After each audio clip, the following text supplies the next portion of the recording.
We want to start tonight with a clip from January of 2024. This is from this show, and this is Joe Kent, who later went on to become, until yesterday, the director of the National Counterterrorism Center.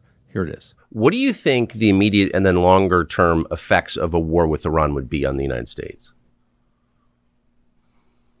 Immediately, it would be very bloody. I have no doubt that we could probably defeat some of their air defense and go in there and have another shock and awe campaign. But again, like we saw how the shock and awe campaign in Iraq really didn't actually work in the long run. So I have no doubt that we'd have some immediate results that people would cheer about here in the United States. But Iran, Persia has always been an empire. It's been around longer than any of the other players in the modern Middle East right now, and they are not going anywhere. If we get deeply involved and deeply entangled with Iran, we are playing right into China's hands, because China would like nothing more than for us to be committing our military industrial base to a war in Eastern Europe, in Ukraine, and then to be committing our conventional military power, our blood and our treasure, back in the Middle East. That will make the Pacific, our actual border, extremely vulnerable to Chinese aggression. Or China will simply just watch us bleed out economically as we bleed out on the battlefield on these couple different theaters. It's absolute insanity. It's opening up Pandora's box. And again, for what gain to the American people? So the very first thing you notice about that clip, which was shot almost exactly a year before the current president was inaugurated, is that it was right. It was prescient. He called it. He called the general outline. Not that it was hard to call, but Joe Kent knows what he's talking about. He spent a lot of his life in that region, and he said a year before this current presidency began, this is a big, serious country. It's the oldest civilization in the region, and if we went to war with Iran, there would be a momentary sugar high. Americans would support it because they support their own country, and they certainly support their military, and people would approve of it. But very quickly, you could see a process by which we got caught there, trapped there, bear trap. Hard to extricate yourself from that. And sitting on the sidelines would be our chief global competitor, China, who would be silently nodding along with a slowly spreading grin, knowing that they were the main beneficiary of what they were seeing, of our waste of American lives and treasure, as Joe Kent said. So we haven't reached that stage, thankfully. We're moving toward it, and everyone who's watching carefully knows that. And if you're honest, you know that. So this is a very serious moment we're in, and we're watching not just a war in Iran, but potentially a total realignment of the world and the loss, in some sense, of what the United States has globally. This could be the beginning of the end of our influence in a lot of the world, and that's just the beginning. So again, that's a big deal. It's starting to dawn on people, and that leaves Joe Kent as one of the relatively few people connected to this administration who said it in public. Is that good or bad? Well, it may seem good. Of course, you want to be around people who have clarity about what's going to happen next. But in practical terms, it's bad. In fact, it's always bad. Whenever you have somebody who stands up and says, don't do this, here's what could happen, and then you do it anyway, and it turns out that person was right, your first instinct is not to apologize and correct your behavior. Your first instinct is to crush the person who called it correctly. And that's your instinct because, and it's the lowest of all instincts, but it's a human instinct. That's your instinct because his correct prediction is an indictment of you, of course. And it's a way to deflect attacks on you and your own culpability by blaming the guy who told you it was going to happen before you did it.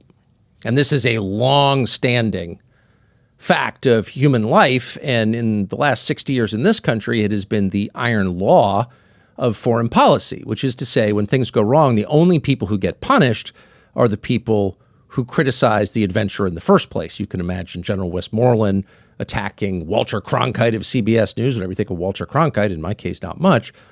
But fundamentally, it was Walter Cronkite sitting very much on the sidelines saying, hey, this war's not going well, and there was General Westmoreland prosecuting the war.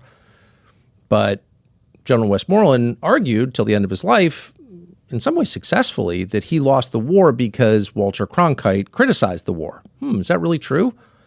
How many troops did Walter Cronkite command? Was he in charge of strategy? Don't think so. He was a newsreader in New York. But you can see why Westmoreland did that, why a lot of people believed it, agreed with Westmoreland. You saw the same thing happen in the days after the tragic and incredibly stupid Afghan withdrawal under Joe Biden. That didn't help the United States. Of course, we had to get out of Afghanistan, but the way we did it, who would argue that was a good thing? It was a terrible thing and resulted in the deaths of a lot of Americans. So who was punished for that? As far as we can tell, and we've checked, only one person. And that would be Colonel Stu Scheller of the United States Marine Corps. What was his crime? Planning the withdrawal from Afghanistan? Oh, no. No, Stu Scheller's crime was saying out loud, boy, that didn't work very well, and why'd we do this? And for that, he went to jail.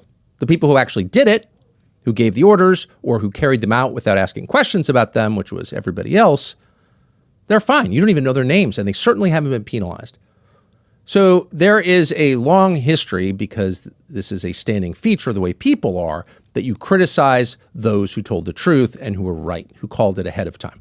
Now, in a functioning society, you get a hold of yourself and you understand that people are like this, but if you want to be successful as a society, you have to restrain that impulse because it's low and it's counterproductive. And if you silence people who tell the truth, you end up making the same mistakes again and again and again. And maybe that's why we're here at this pivotal point in our war with Iran. So that's the first thing you notice. Joe Kent was right. Therefore, Joe Kent must be destroyed. And there is, of course, this ongoing effort to do that, to dismiss Joe Kent as a tool of the Islamists or a leaker or say he's married to someone who works for Hezbollah or lie after lie after lie. But they're all aimed at Joe Kent, the man, at his motives, at his character, at his personality, at his wife. And that's by design because none of them touch on his reason for resigning as director of the National Counterterrorism Center. Because if you focused on that, you would have to answer his questions. You'd have to answer, is this true? Is what Joe Kent, who possessed highest level intelligence clearances, who was really barred from knowing no secret in the U.S. government since he was one of our top intelligence officials until yesterday, seems like a pretty informed guy. Is what he's saying true? That's the last conversation anyone in Washington wants to have, so just attack him. And you're going to see a lot more of that. The people who said this war was a bad idea will be punished. And the more it turns out they were right, which is to say the worse this project goes, the more it becomes obviously counterproductive to American interests, the more vigorously they will be punished, unto and including jail. Stu Scheller went to jail. Probably not the only one who will going forward. So you should just know that and understand what you're seeing in those terms. The second thing that comes immediately to mind when you watch Joe Kent from January of 2024 talk about what would happen if we went to war with Iran is that what he said that day, a year before Donald Trump's inauguration, could have been said by Donald Trump, maybe with a different style. He was making Donald Trump's case, the case that Donald Trump has made for a very long time. Donald Trump, as everybody knows, became the Republican nominee in 2016, 10 years ago, in part because he was the only Republican running for president that year out of a field of nearly 20 people who was willing to say what everyone else knew but was afraid to say, which is the Iraq War didn't help us. It hurt us. It was a dumb idea, and it went on way too long, and it became the quagmire that people like Donald Trump predicted it would be. And the American public, so relieved to hear the truth about something they already knew, made him the Republican nominee despite maybe some concerns. But they did it because, hey, he was right, and he's the only one brave enough to say so. And Donald Trump made varieties of that case for the next 10 years, and in many cases specifically about Iran, because Trump has seen, long before most people in Washington, before almost anyone in Washington, the big picture, the outline, which is this is a contest between the United States in the West and China in the East, a rising power that matches or maybe exceeds our economic power globally, and we have to figure out how to apportion power. And we don't want to get sidetracked with engagements like, I don't know, another endless Middle Eastern war, because in the end, the only winner of that conflict is China. In this specific case.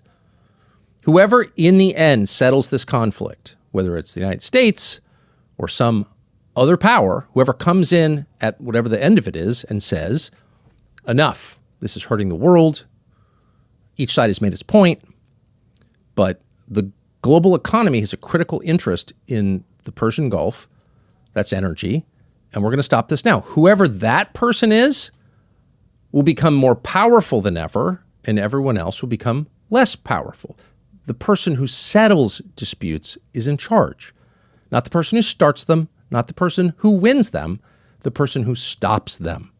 When dad comes home and stops the fighting between brother and sister, who's in charge?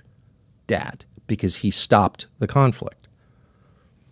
All of which is to say, if at the end of this conflict, it's China that comes in, China which has a vested interest in what happens in the region since they're a major consumer of Gulf energy, if it's China that comes in and restores the energy flows out of the Persian Gulf and restores some version of peace, gets the fighting to stop, then China is in charge of the Persian Gulf. That's just a fact of nature.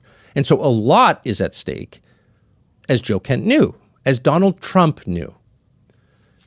And so the question is, how did Donald Trump, after 10 years of saying one thing, do in the pivotal act of his presidency exactly the opposite? That's not just an academic question. It's not the beginning of a conspiracy theory about some shadowy lobby. It's the most important question we face, because this is not the first time the United States has entered into this kind of war against the wishes of its own population and in clear contravention of its own interests, against its interests. This isn't good for us. No one has made the case that it's good for us. And increasingly, as the days pass, it becomes obvious to everyone why it's not good for us. And if you don't believe that, then check the prices of food and fuel and everything you buy, because everything you buy is dependent on the price of energy and the production of fertilizer, both of which are affected almost immediately by the closure of the Straits of Hormuz. So we did this again. It's not exactly clear how or why we did this, but we need to find out. And there is great resistance to finding out. And you've noticed that in the last 36 hours since Joe Kent resigned as director of the National Counterterrorism Center, one of our top intel officials, because the attacks on him have prevented an honest conversation about what he's actually saying. And what he's saying is, and he says it clearly, and we're going to ask him about it directly in just a moment, Israel got us into this war. Its lobby in the United States pressured the president, and its prime minister in Israel told the president, we're going without you. Join us, because if you don't, your troops in the region, your interests in the region, your citizens in the region will all be at risk. You have no choice. They led the way. That's Joe Kent's position. And rather than push back against that and say, no, actually, he's wrong, they're telling you to shut up.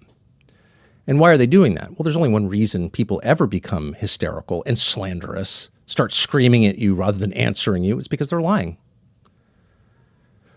And the truth is, this is not the first time you've watched people in charge lie. This has been going on a long time, and lies give way to a whole bunch of bad things. More lies. Once you tell a lie, you bolster it with further lying. Hysteria, the fear of being caught lying. The rage and slander. If the person catches me lying, he wins. And in the zero-sum game of lying, I die. You go in the attack to cover your lies. And bad judgment. You can't make wise decisions on the basis of lies because they're not true. They're not based in reality. That didn't actually happen. Or in this case, it did happen, but you're pretending it didn't. So a country based on lies, like a family based on lies, like an individual life based on lies, cannot succeed. In fact, it's hellish, as all of us have experienced in our lying. And so the only way out of this is to stop lying, is to tell the truth now, probably 63 years after we should have started telling the truth, but it's never too late to tell the truth now about everything, because it's never as painful as you think it will be.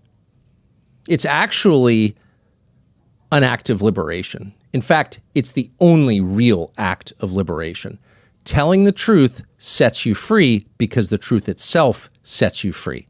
That is always and everywhere a fact. And the longer you delay doing that, the more horrible the consequences of your lies. So let's hope that tonight, with this conversation with Joe Kent, is the beginning of the long overdue truth-telling, which is the only thing that will save this country. And one final note about Joe Kent, who I spent the last 24 hours with. Joe Kent's resume hardly needs explanation because everyone is aware this is a man who deployed on 11 combat missions to the global war on terror. This is sort of the perfect representation of the GWAT generation. This is one of those guys we often celebrate but too rarely hear from, who we sent out to fight the so-called war on terror that began on 9/11. And it's an entire generation of men who look and sound, for the most part, very much like Joe Kent. So the implication, of course, he doesn't care about security or he's soft on Iran. Joe Kent spent, well, the majority of his 20s and 30s fighting Iranian proxies and watching his friends get killed by them.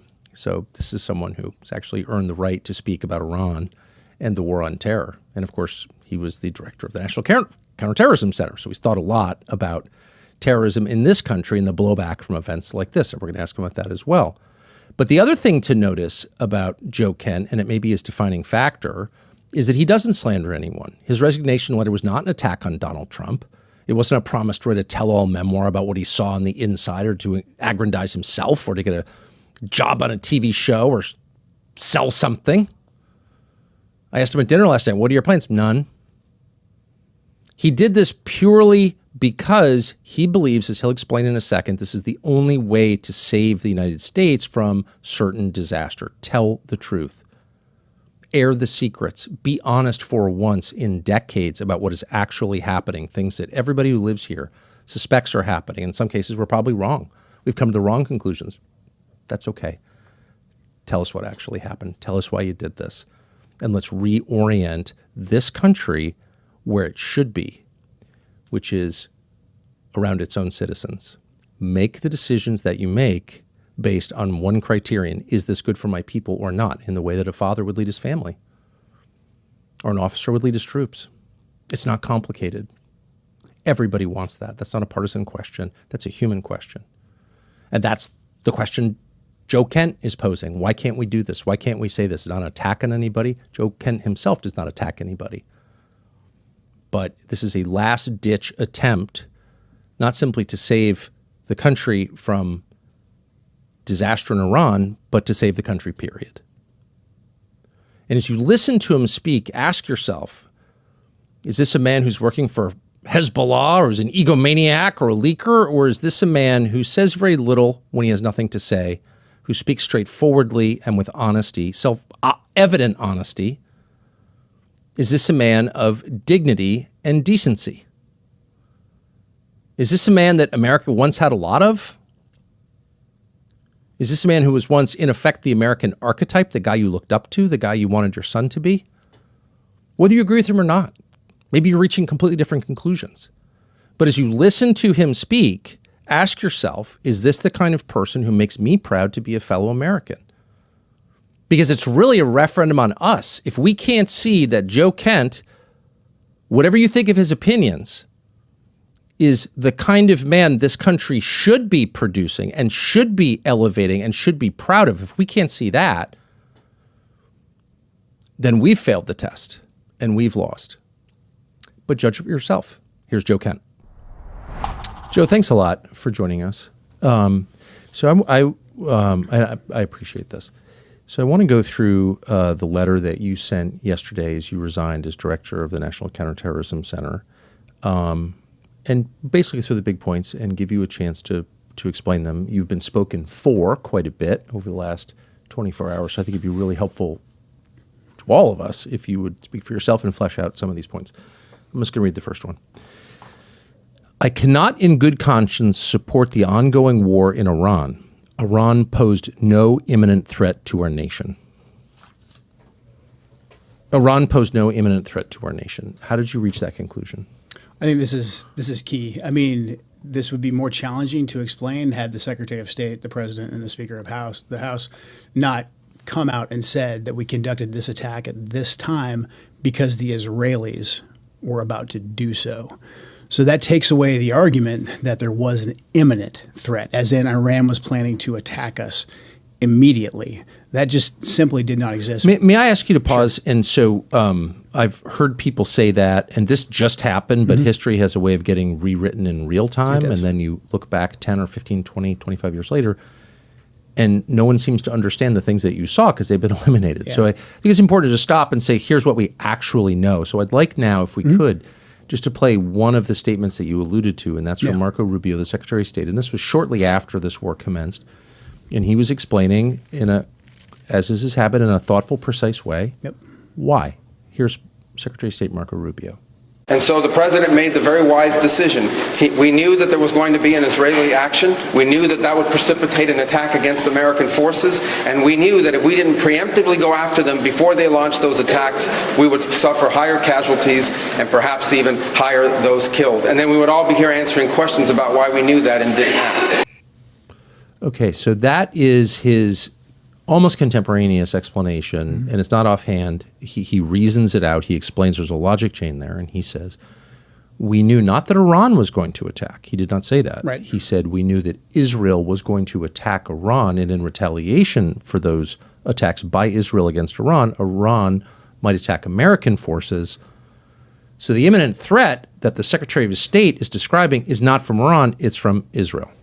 Exactly. And I think this speaks to the broader issue.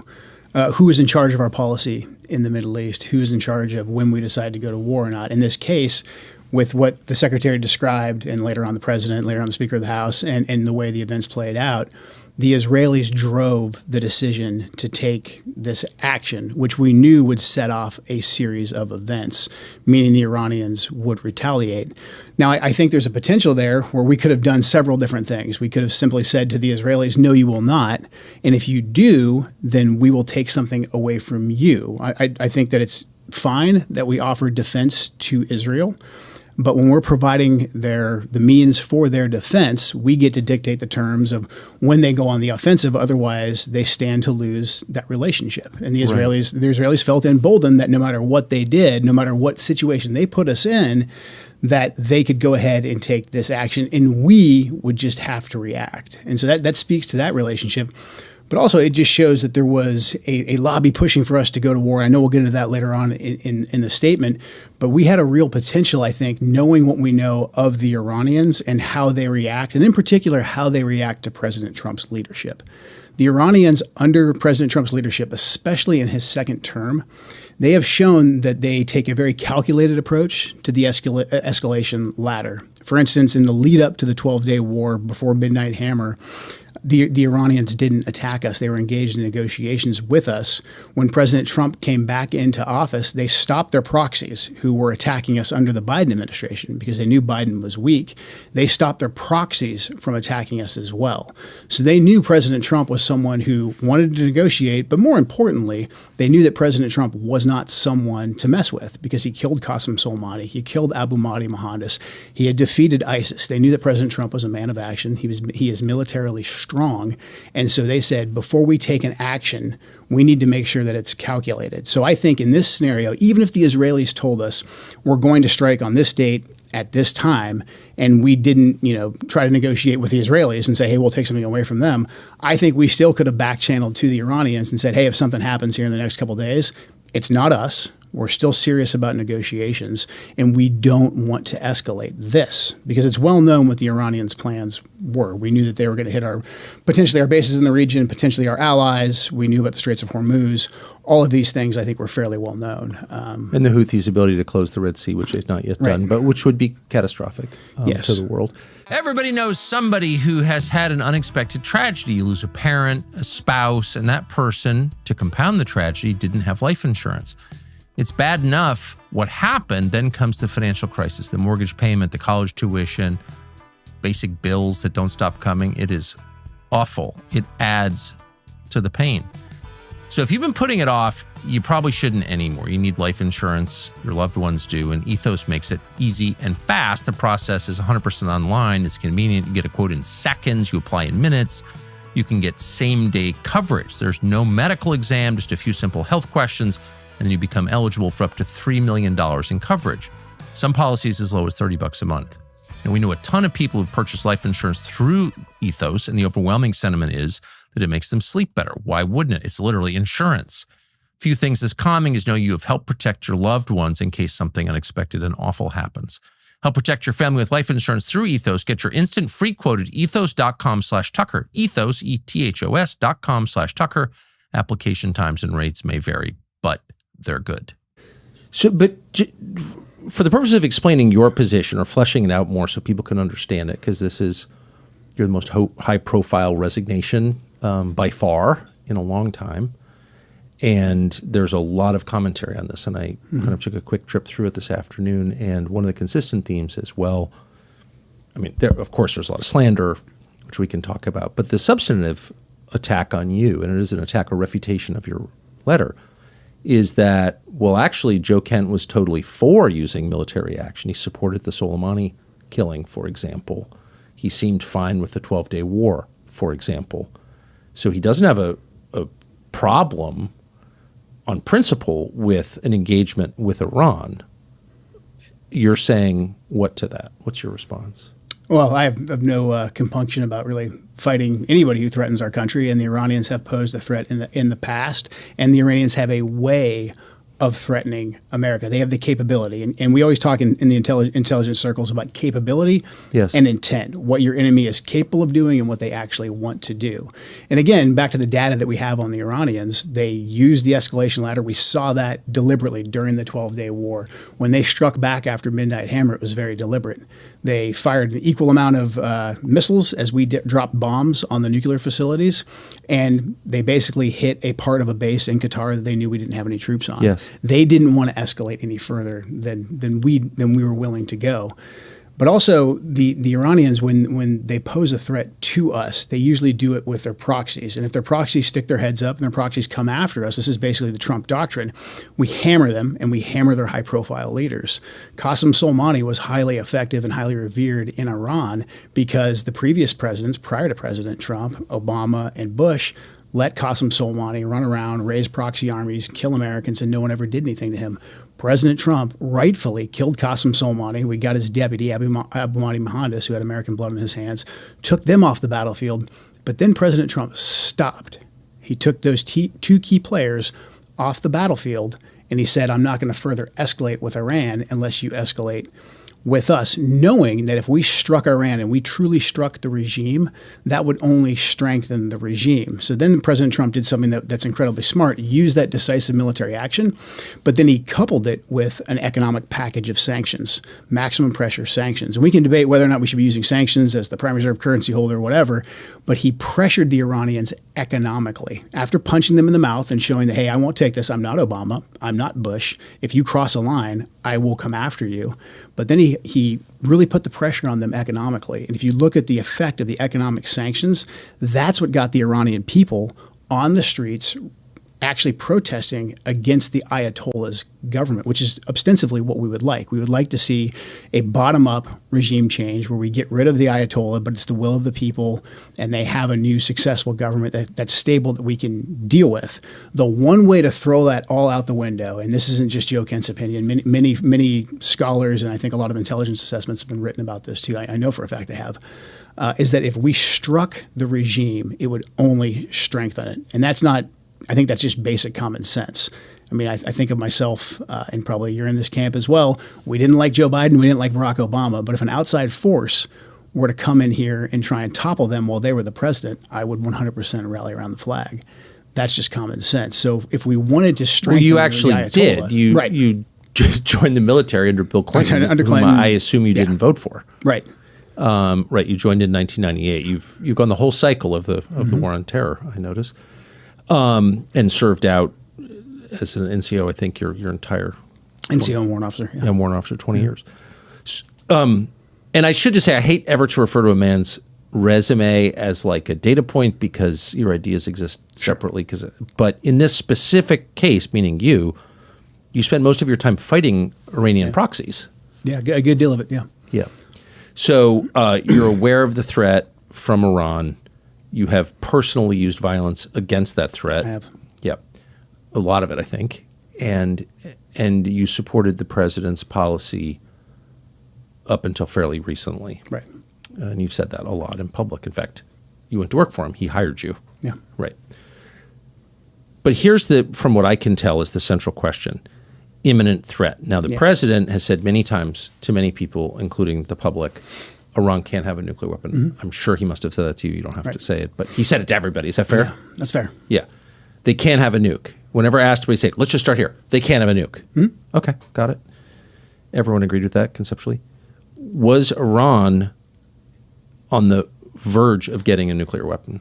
No, they weren't, 3 weeks ago when this started, and they weren't in June either. I mean, the Iranians have had a religious ruling, a fatwa, against actually developing a nuclear weapon since 2004. That's been in place since 2004. That's available in the public sphere. But then also we had no intelligence to indicate that fatwa was being disobeyed or it was on the cusp of being lifted.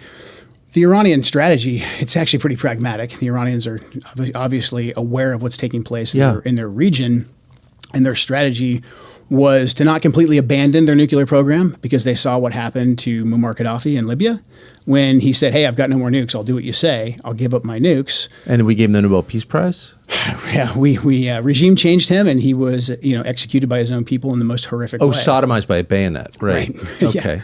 So that's the lesson, I think, that the entire region took from that when Hillary Clinton. Unfortunately, that is what the neocon, neoliberal warmongers, that's the lesson that they showed everyone in the region. And then conversely, the Iranians also knew that if they came out and said, okay, we've got a nuke, whether they were bluffing or not, Saddam Hussein, Iraq right next door. So they kind of had this. And he hung, I think. He was hung by his own people, after a bloody, war that's still essentially going on inside of Iraq. So the Iranians' position, when viewed from the lens of the region, was actually fairly pragmatic. They were preventing, themselves from developing a bomb, but they still wanted the ability. They wanted the ability to enrich. They wanted the ability to have some components so that they weren't completely stripped of it. And when we always assessed that they were either several months or a year, 2 years away from actually being able to develop a nuclear weapon. And that's not because the Iranians are stupid people. I think we can tell right now that the Iranians are anything but stupid. They had the ability, I think, that the brain power to actually develop one, or they could have simply traded a ton of oil with Pakistan or with someone else to actually get a nuclear weapon. They were not doing that. We had no intelligence to indicate that they were.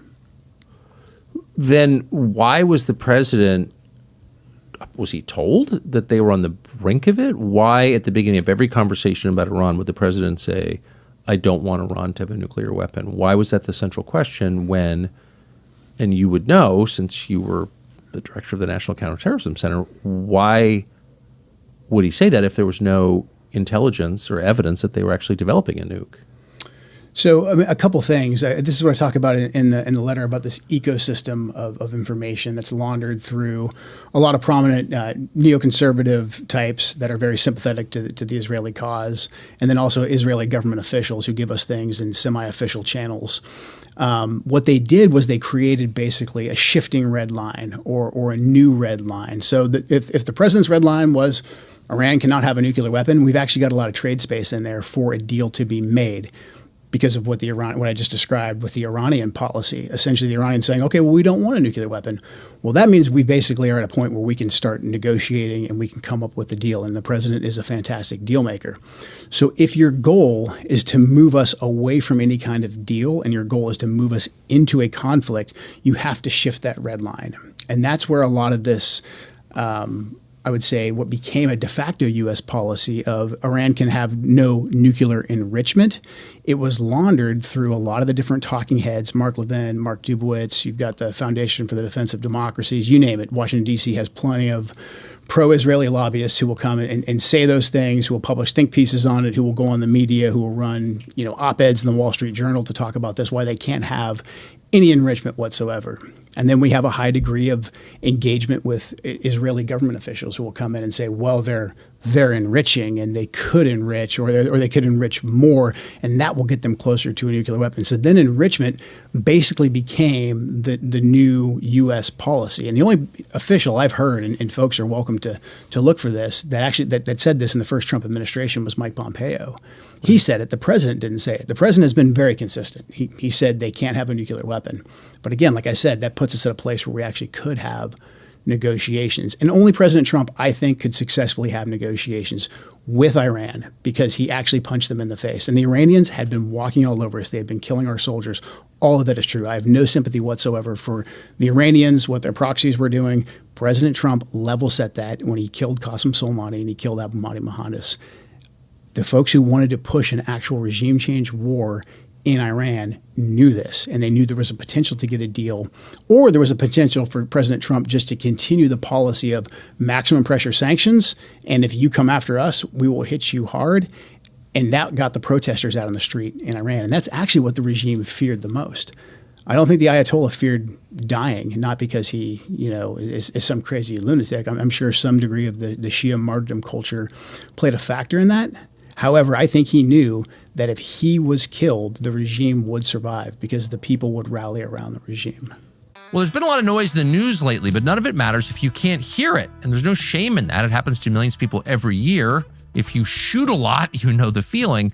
Our friends at Audion can change your life. Audion offers FDA-compliant hearing aids for as low as $98. No prescription, no doctor's visit required. Available at over 10,000 retailers nationwide, including Walmart and Walgreens. Over 1.5 million Americans already use Audion, and it's changed their lives. No more squinting and struggling to hear as people try to talk to you. Audion helps you reconnect to the world and, more important, to other people who are the key to life. Visit heartucker.com. That's hear, H-E-A-R, tucker.com, or call 1-800-453-2916 to learn more about how Audion can help you or someone you love hear better. It's essential healthcare hearing, and it's now accessible and affordable.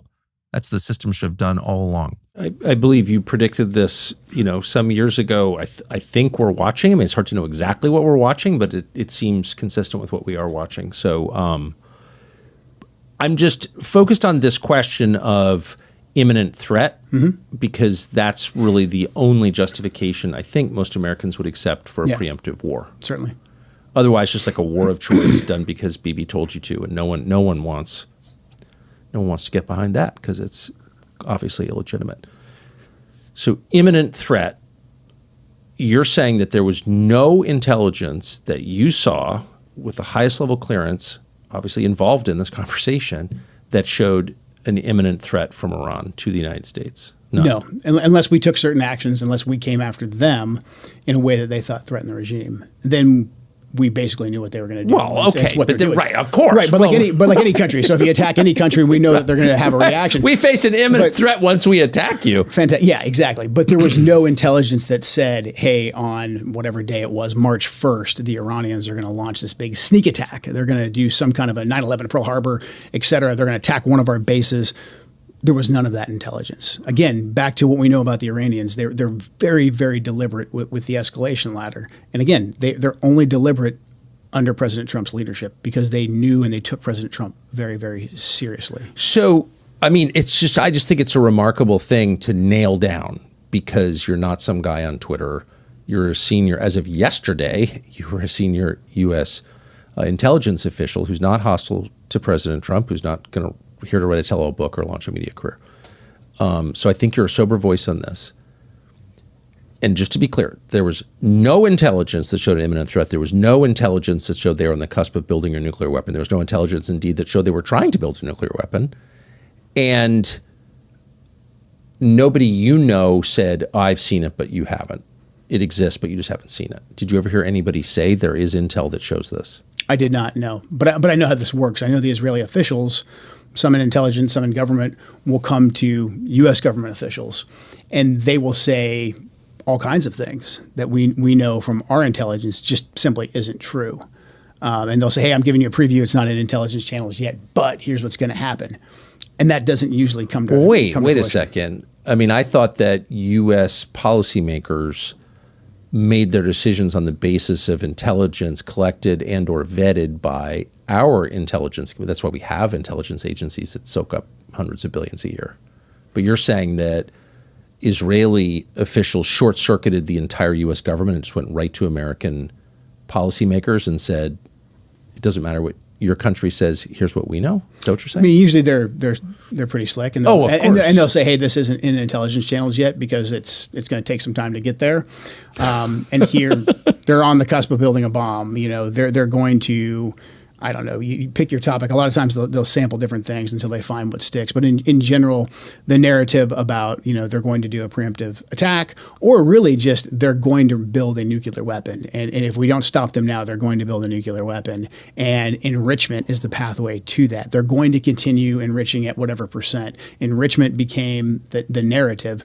And so that hung up and that short-circuited and really sabotaged the entire negotiations, because the Iranians basically said, like, we're not going to negotiate if the whole starting point is no enrichment. And again, that had nothing to do with a nuclear weapon, and the Iranians essentially agreed to that. So the Israelis came in, they moved that red line, and they would do a lot to say, like, oh, they're enriching, and you know what that means? That means in X amount of time they could have a nuclear bomb. You have to ask now. And then the way the ecosystem would work is that the talking heads on TV, you know, your Mark Levin's, Sean Hannity's, et cetera, they would say basically the exact same thing that night on TV, or there would be a piece written in the Wall Street Journal, the New York Times, that would say something very, very similar. Yet, if you looked in classified intelligence, we didn't see any of that.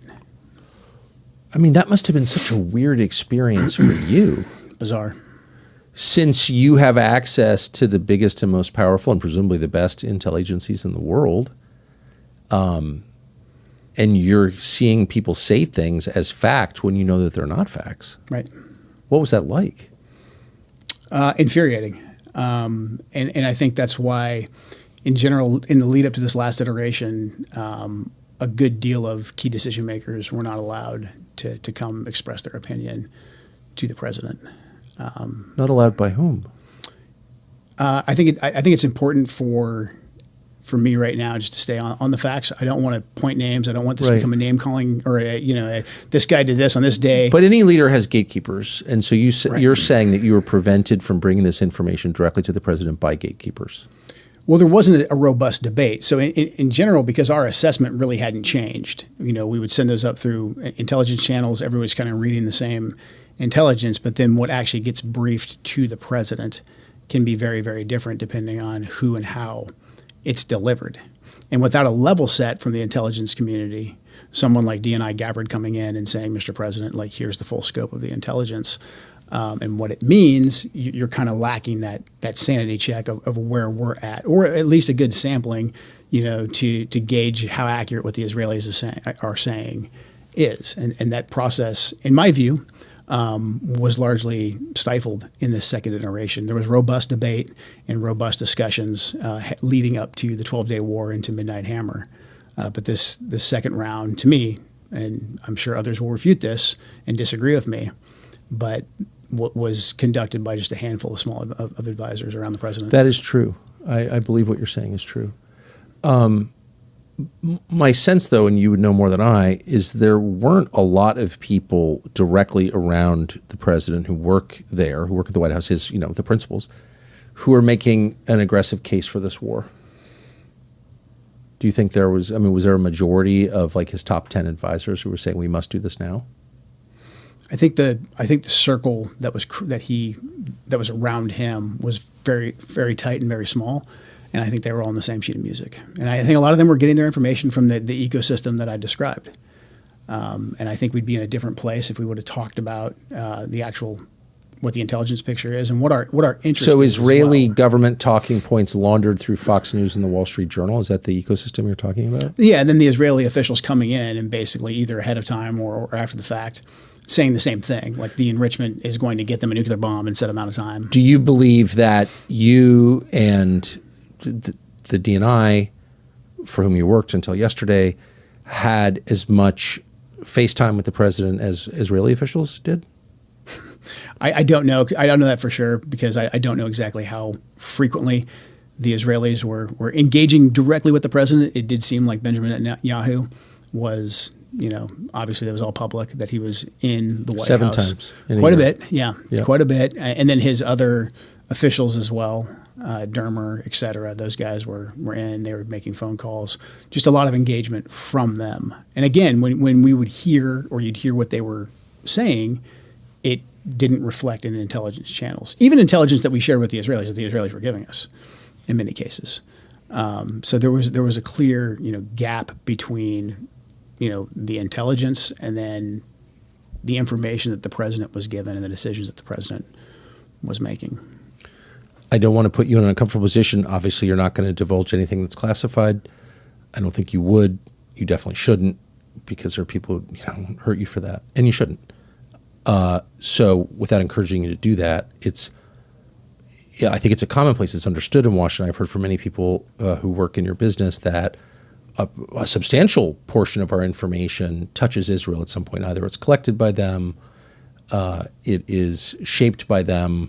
It's not purely American. Do you think it's fair? Especially in the Middle East, I would say. I mean, look, the Israelis are tactically very proficient. Yes. They have a very competent intelligence service. And there's a lot that we can learn from them in the craft of intelligence. Yes. So they're very proficient. They're very good. However, whenever we get information from a liaison service, I think it's incredibly important to realize that it could be given to us to influence us as well as to inform us. And the way that I would see Israeli information, in particular coming from senior officials directly to our senior officials, that caveat just wasn't given frequently enough. And there's a lot of times, some of this is just because of bureaucratic practice, but a lot of it I think is just we feel very comfortable with the Israelis. A lot of them are dual citizens. They sound like us. They don't feel foreign. We kind of go into a more complacent mode where we trust a lot of what they have to say, not keeping in the back of our mind that they have their own agenda and we have our own agenda at the end of the day. Now, I'd say a lot of times we have the same agenda. It's very, very, I think, tactically the same when it comes to fighting Hezbollah, when it comes to fighting terrorism, sure. But when it comes to what's our strategic goal in a war that's going to have ramifications for our nation, for the region, for global energy supplies, I think most folks right now at the Pentagon and the intelligence agencies, they would say us and the Israelis actually have a different objective here. I don't believe that our objective has been clearly defined because we're shying away from regime change. The Israelis are not shying away from regime change. They want to knock out lock, stock, and barrel the current government. They don't seem to have a plan for what comes next. Well, that was my next question. And I think you would have heard tell of such a plan. So if you're going to take out a government, I think it's fair to ask what replaces it. And I have asked a bunch of people, many people, this question, never gotten any answer whatsoever other than there's no plan. The Israelis don't have a plan because they don't care. Do you think that's fair? I think that's completely fair. I think as Americans, rightfully, we want a clear stated objective and end state for war. I think that's something that was born out of the GWOT, was born out of the Vietnam era. Americans want to know why we're going to war, what the end state is, and they can get on board in general if that's clearly articulated. That's not the case with Iran. The Israelis are different. I think a lot of times, again, because a lot of them speak English, they culturally feel the same, but the Israelis have a much different tolerance for how and why they're going to war and for their endurance for war. The Israelis are completely fine with Iran slipping into chaos. That means that the Ayatollah and the IRGC can't really threaten them anymore. Hezbollah's money might be cut off in their head. And so complete chaos in Iran, it's not necessarily a bad thing for the Israelis. For us, for global energy, Straits of Hormuz, our partners in the GCC, mass migration problems in Europe, this is a major problem. It's a catastrophe for the world. For the world, yeah. Hate to brag, but we're pretty confident this show is the most vehemently pro-dog podcast you're ever going to see. We can take or leave some people, but dogs are non-negotiable. They are the best.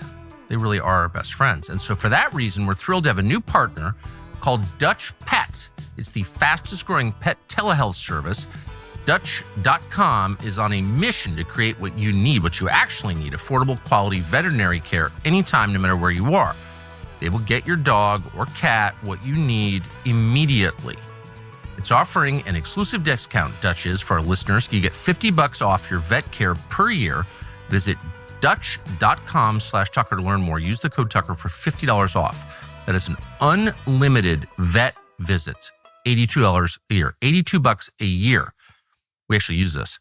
Dutch has vets who can handle any pet under any circumstance in a 10-minute call. It's pretty amazing, actually. You never have to leave your house. You don't have to throw the dog in the truck.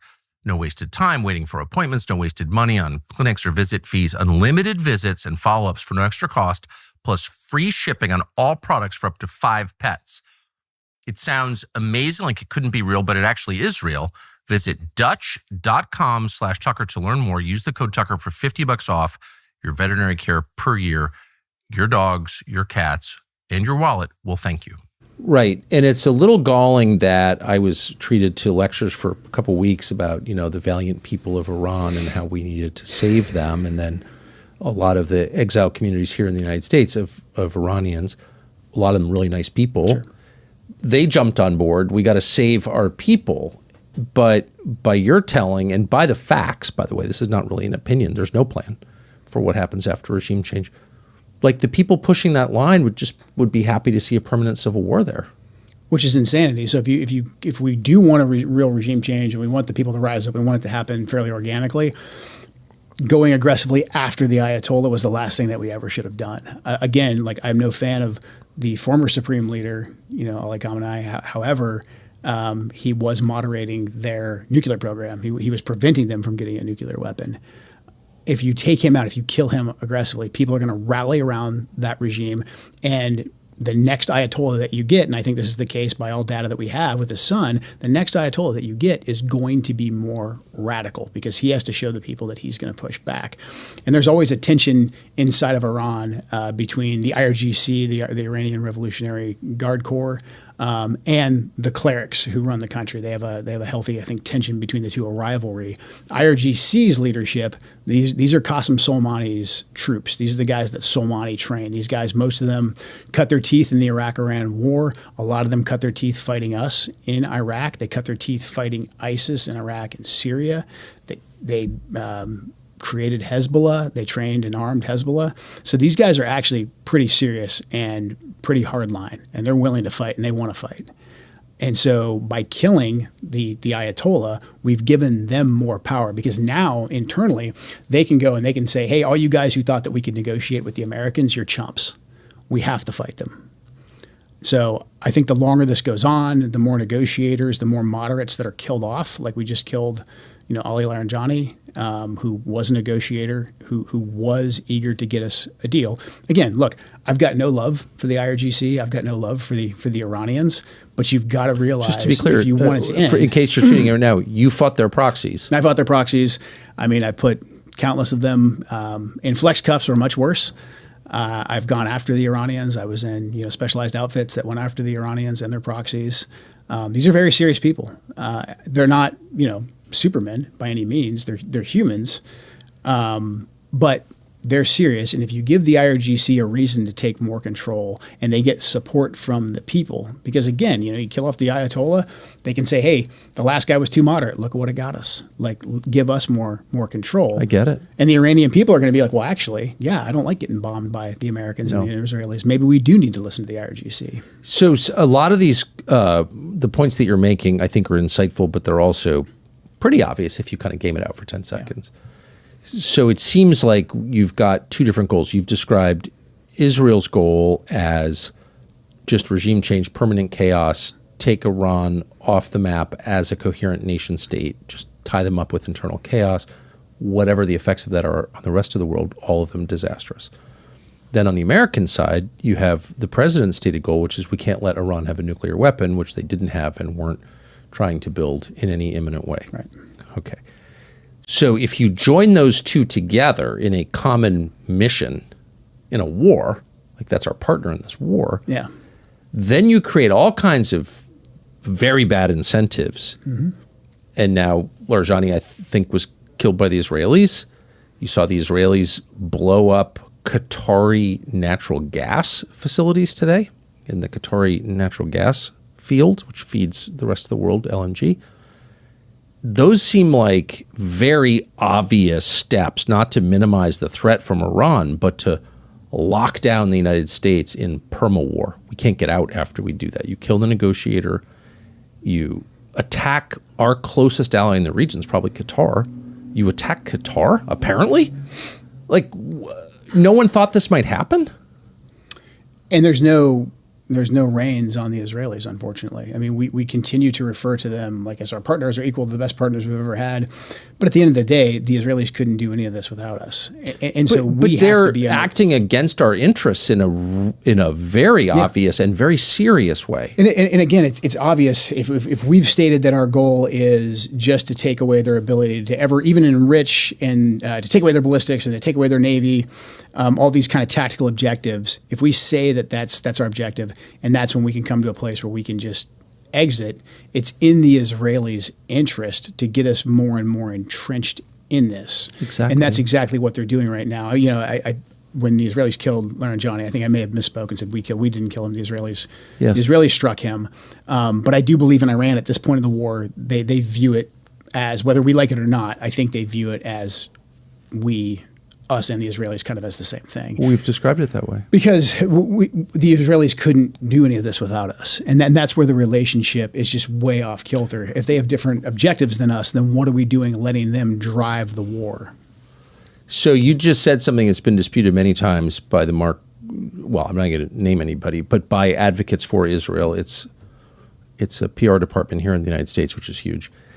And you said they couldn't do any of this without us. You often hear its promoters, its lobbyists say, Israel just wants to fight its own wars. Back off and let us do it.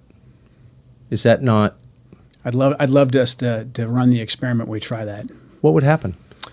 You know, the Israelis, again, they have the ability to go out and collect great intelligence. They have a very capable military, but they're a very small country. I think Israel would be able to defend itself. I think it could conduct, limited strikes on its borders. I think it could continue carrying out pretty impressive targeted assassinations against its adversaries. And so I think you would see it relatively contained. What it couldn't do is go topple entire governments. It couldn't do something like the Iran war, the Iraq war. It couldn't aggressively, destabilize Syria. These big, heavy lifts of regime change that America has been engaged in, Israel could not do on their own, which is where you get back to the Israeli lobby being just so potent and so powerful and so aggressive. And I want to ask you about that because that's the line that you're being attacked for. And so I want to go through and have you explain more fully, if you would, why you said what you did and read it. But before I do that, one last question. Was any of this debated that you know of before this war commenced 3 weeks ago? Did anyone say, well, wait a second, if we do this and kill the Ayatollah, because that was like the first order, I think, what are the effects after? And like, what's the goal? Did these debates ever I know emerge? They happened heavily before the 12-day war. I think that when the Israelis came back around and said they wanted to do this, I just don't think there was any debate. I think just based on the ecosystem and the amount of influence that was exerted. Because in some ways this is a little humiliating since I was told, the whole country was told that after the 12-day war there was no Iranian nuclear threat. We got rid of it. I'm not imagining that. It just happened last summer. Yeah. Do you recall those statements? Yeah. I mean, Operation Midnight Hammer. Yes. Destroyed their nuclear capability. So how was it that we wound up 6 months later getting another lecture about their nuclear capability and its imminent threat to the United States and nuclear tipped ballistic missiles aimed at Miami and the whole thing? And nobody, first of all, there was no organized protest against this. Like in a normal country, you'd think people would rise up and be like, whoa, whoa, whoa, whoa, whoa. Mm-hmm. You just told us 6 months ago the exact opposite. Yeah. What did internally in the intel world people say, what the hell is going on? I just think that the planning for this was so compartmentalized that there was no debate, as in it was a foregone conclusion. Maybe the exact timing they weren't exactly aware of, or that had to be debated. When do we do it? But it seemed to be a foregone conclusion, and I'm sure others will say no, that's not the case at all. But there was no robust debate like there was going into the 12-day war, because the big question that a lot of us had that were skeptical of Operation Midnight Hammer was, okay, so we do this. We know the Israelis' whole goal is regime change. What makes us think they'll stop? And if they do stop for a period of time, why won't we just be back in the same place in 6 months where they're saying that we have to go back in? And that's essentially exactly what happened. So this was raised. This was raised, to my knowledge, in June. This was like, hey, what happens next? So you take out the nuclear, the ability for them to enrich and to potentially develop a nuclear weapon. That's done. We know the Israelis have a completely different goal. Part of that strike, Midnight Hammer, was also to get the Israelis to wrap up the 12-day war. But we knew, because of what the Israelis told us, that they wanted, this is the time to take down the regime. And they don't want the Ayatollah to be in power. They want a regime change. They want a new government there. So we said, okay, knowing that, we know that this strike, this limited strike that we're going to do, isn't going to be enough. At some point, the Israelis are going to come back to us and say, hey, we have to go again. And with that knowledge, and I think because so many of us had pointed that out, and because the Israelis had said it, there wasn't a big debate this last time. I think they had that discussion, behind closed doors, and there wasn't a chance for any dissenting voices to come in. But you would think, well, I've seen it before.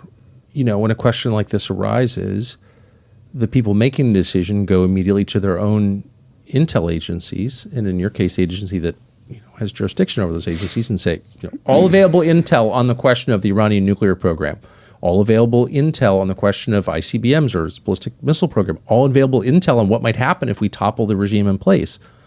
Like, this has all been gamed out for a long time. There's a constant process of gathering intel on it, correct? Yeah. And that's what we did in the lead up to the 12-day war. But this time, no. But this time, no. Not to my knowledge. And I'm sure the administration will come out and say, no, you just weren't invited. But I've got a pretty good idea of how those meetings look. And even if I wasn't invited, I at least would have known that they took place. Again, it just seemed to be a foregone conclusion that, like, this was happening. So most people don't wake up in the morning and decide to feel horrible, exhausted, foggy, disconnected from themselves. But it does happen, and it happens slowly. You're working hard, you're showing up, and then your energy disappears by midday. Your focus is dull. Your weight won't move. A lot of people are told that's just getting old. That's what it is. But that's not actually true. For many men and women, these are not personal failures. They are signals tied to your metabolism, your hormones, and nutrient imbalances that go undetected for years. You don't even know you're deficient. And that's why we're happy to partner with Joy & Blokes, a company that was built for people who are all done guessing and ready to figure out what exactly is going on. And that starts with comprehensive lab work and a one-on-one consultation with a licensed clinician. An actual human being explains what's happening inside you and builds a personalized plan, which includes hormone optimization, peptide therapy, targeted supplements. So don't settle. Go to joyandblokes.com/Tucker. Use the code Tucker for 50% off your lab work and 20% off all supplements. That's joyandblokes.com/Tucker. Use the code Tucker. 50% off labs, 20% off supplements. Join Blokes. Get your edge back. So I almost don't want to bring this up because it's so distressing, but I have to ask a question about blowback, the effects, the downstream effects of military action, terrorism in the United States. Yeah. And I have the feeling we're going to see some of it, but I want to ask you. But since you are an acknowledged expert on that question, and since you spent your adult life fighting Iranian proxies, and because we're always hearing some of them are in the United States, did anyone go to you and say, if we do this, what are the odds that we will have terror attacks in the homeland here in the U.S.? That was a piece or an intelligence product that we worked up on our own. I bet. And coordinated throughout the intelligence community. Basically, we talked about the Iranians' ability to conduct sleeper cell-like attacks, which is actually pretty limited. The whole idea of sleeper cells or a cell operating is challenging in today's environment because cells have to communicate with each other, and we're pretty good at picking up on that. The real threat, and most major terrorist organizations have kind of moved to this model, is the lone actors. Yes. It's inspiring people that are already in place by using the media. There was already a ton of blowback, because the Gaza war. Hamas used propaganda very, very effectively to, I think, curry a lot of favor with younger people here in the United States and abroad.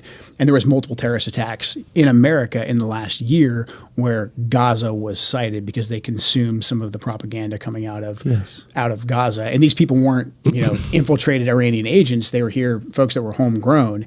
And so we said, hey, the biggest threat right now isn't that the Iranians are going to like sneak some guys over and they've been waiting here for years and they're Quds Force operatives. That's always possible. Again, the Iranians are very competent as well. And they have tried something like that before in the past, back under the Obama administration, when they tried to kill the Saudi ambassador in Georgetown. So we were worried about that. But what we were more worried about was the fact that Biden had the border open for 4+ years. And I testified publicly in Congress laying out the 18,000 known suspected terrorists that potentially could be in the country. Since then, we've discovered potentially more. The problem is the bookkeeping under the Biden administration was kind of like the border. It was wide open. And so we don't know how many folks are actually in the country that shouldn't be here. It's millions. How many of them have ties to countries that are adjacent to Iran or that are Iranian? As I left, we were still working on some of those numbers, but we've seen several terrorist attacks since these operations began in America, and they all fit that lone actor inspired model. So the blowback is, the longer this goes on and the more the propaganda inevitably gets weaponized, we are going to see more than likely more people here that are radicalized. Now, frankly, I think that none of and this is another great thing about President Trump, none of these people should be in the country. We should have tighter immigration policies. We should be focused right now. Our focus should be on finding everyone who shouldn't be in our country right now and getting them out as soon as possible, not on another foreign adventure. I wonder, so you've already seen in the wake of a recent terror attack, neocons use that attack as a way to try and censor, shut down, maybe even imprison critics of the decision to go to war in Iran. So it's almost like you control both sides. Like you advocate for a war, which inevitably stokes religious hatred because you advocate for the killing of a religious leader. Okay, so you're helping to create religious war, permanent generational religious war. And then when your country or the country you happen to be living in that you don't really care about feels the effects, when Americans are killed as a result of that, you use their deaths to justify the silencing of people who criticized you. Does that make sense? No, exactly. Yeah. So how much are you concerned we're going to see more of that? I'm very concerned. I think I pray we won't, but the odds are not in our favor, just considering how open our borders have been. Obviously, this type of propaganda radicalizes people. Again, we've already seen attacks. We saw attacks inspired by the conflict in Gaza. So I think we're going to see more of this. And then just, made the mistake of opening up Twitter a couple times today. There's people calling for, dissenting voices to be charged, to be locked up, of course, et cetera. And so, they may be. The erosion of civil rights, I think, during a time of conflict is nothing new. Unfortunately, we've seen it before. It's the rule. But I wonder, though, is like people talk through, or maybe they didn't talk it through, but did anybody in the lead up to this, I just want to ask it again to make sure I understand the answer, in the lead up to this war, which is now a regional war, potentially a global war, big war, biggest war of our lives, did anyone come to you and say, what's your projection for like what the effects on the United States will be? Like how many Americans could die at the shopping mall because of this, or at school? We proactively wrote an assessment, which is what we tend to do anyways. But again, there just wasn't a huge process and a debate about this last iteration. But you're worried about it. I'm very concerned about it. I am too. Yeah. I am too. Yeah, I'm too. Okay, so let me read you the most controversial, and you've addressed this to some extent, but I'd like you to flesh it out a little more, if you don't mind.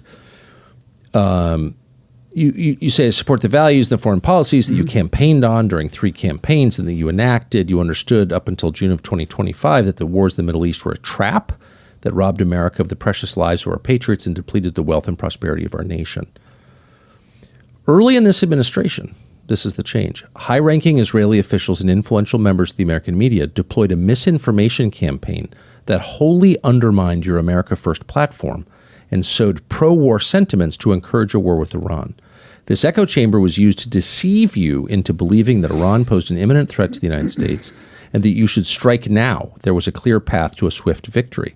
This was a lie and is the same tactic the Israelis used to draw us into the disastrous Iraq war that cost our nation the lives of thousands of our best men and women. We cannot make this mistake again.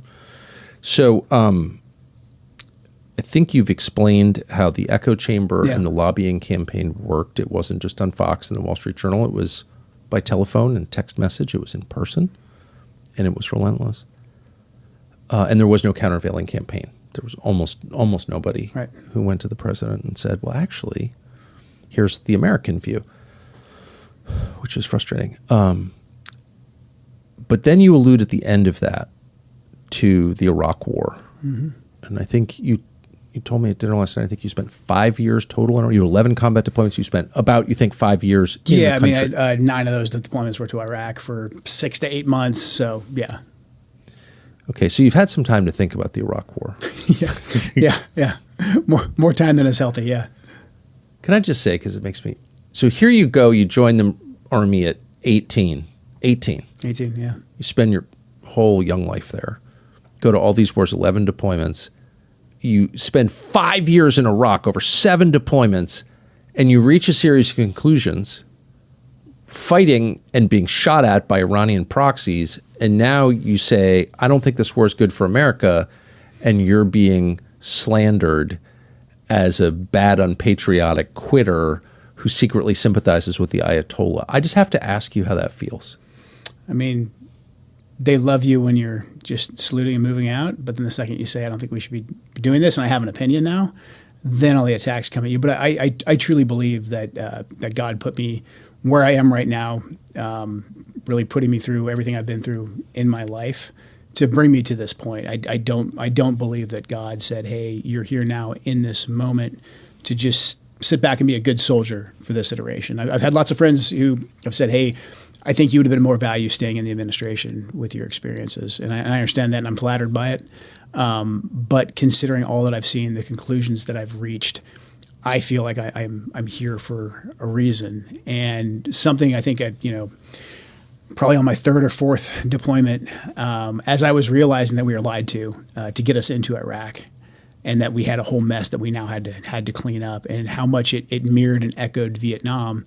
I remember, as being in my mid to late 20s, being very frustrated with a lot of the Vietnam veterans who did not speak up against. I know some did, but especially Vietnam veterans who stayed in service, as I had intended to do, who stayed in service and who advocated for the Iraq War. Colin Powell is someone who I have a lot of respect for the way he fought in Vietnam, his leadership in Desert Storm. But then the way that he was part of lying to get us into the Iraq War, and then staying on and continuing those lies, knowing full well, having all the experiences of being a guy on the ground in a feudal war that was, basically we were deployed to under false pretenses. He had all that knowledge, and because he wanted to be loyal to, I think, the president, and I think he wanted to be loyal to what he felt was the government that would eventually get it right, he didn't step out and say, we shouldn't be doing this. And I just remember reflecting on that. And, I said to myself at the time, and this might seem, silly and idealistic, but said to myself at the time, if it's ever my turn, if it's ever my generation's turn, I'm going to do everything that I can to make sure this doesn't happen to the next generation. So a real breaking point for me, I did the best I could for a couple weeks as this war started, from the inside, to try and find, off ramps, to try and provide information, to see what I could do from the inside. But watching the casualties roll in, and I don't want to use anyone's loss as a political talking point, but for me personally, watching more casualties come in, I just couldn't stand by as both a veteran and then as a Gold Star husband, and say, like, I'm just going to continue to soldier on in this. It's time to try something different. I know this path that we're on, it doesn't work. I've seen enough data. It's time to do something different. How hard a decision was that?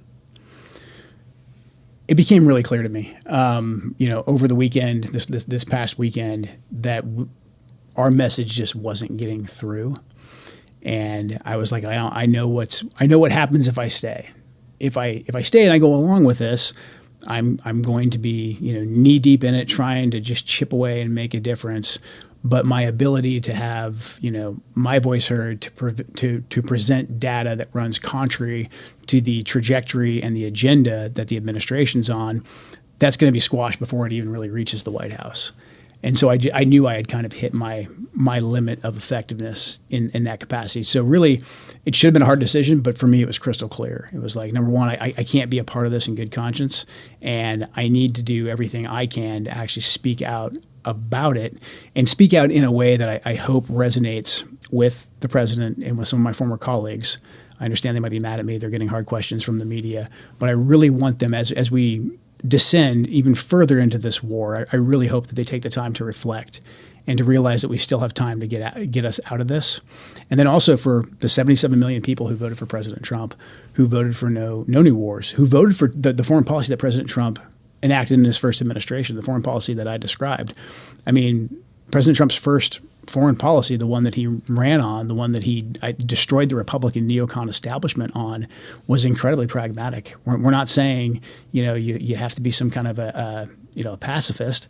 We are saying, though, that you have to be very, very deliberate and judicious in how you use force, and you also have to use the full scope of the American toolbox. You use diplomacy, you use our economic leverage. And again, this isn't something that I came up with. President Trump came up with this.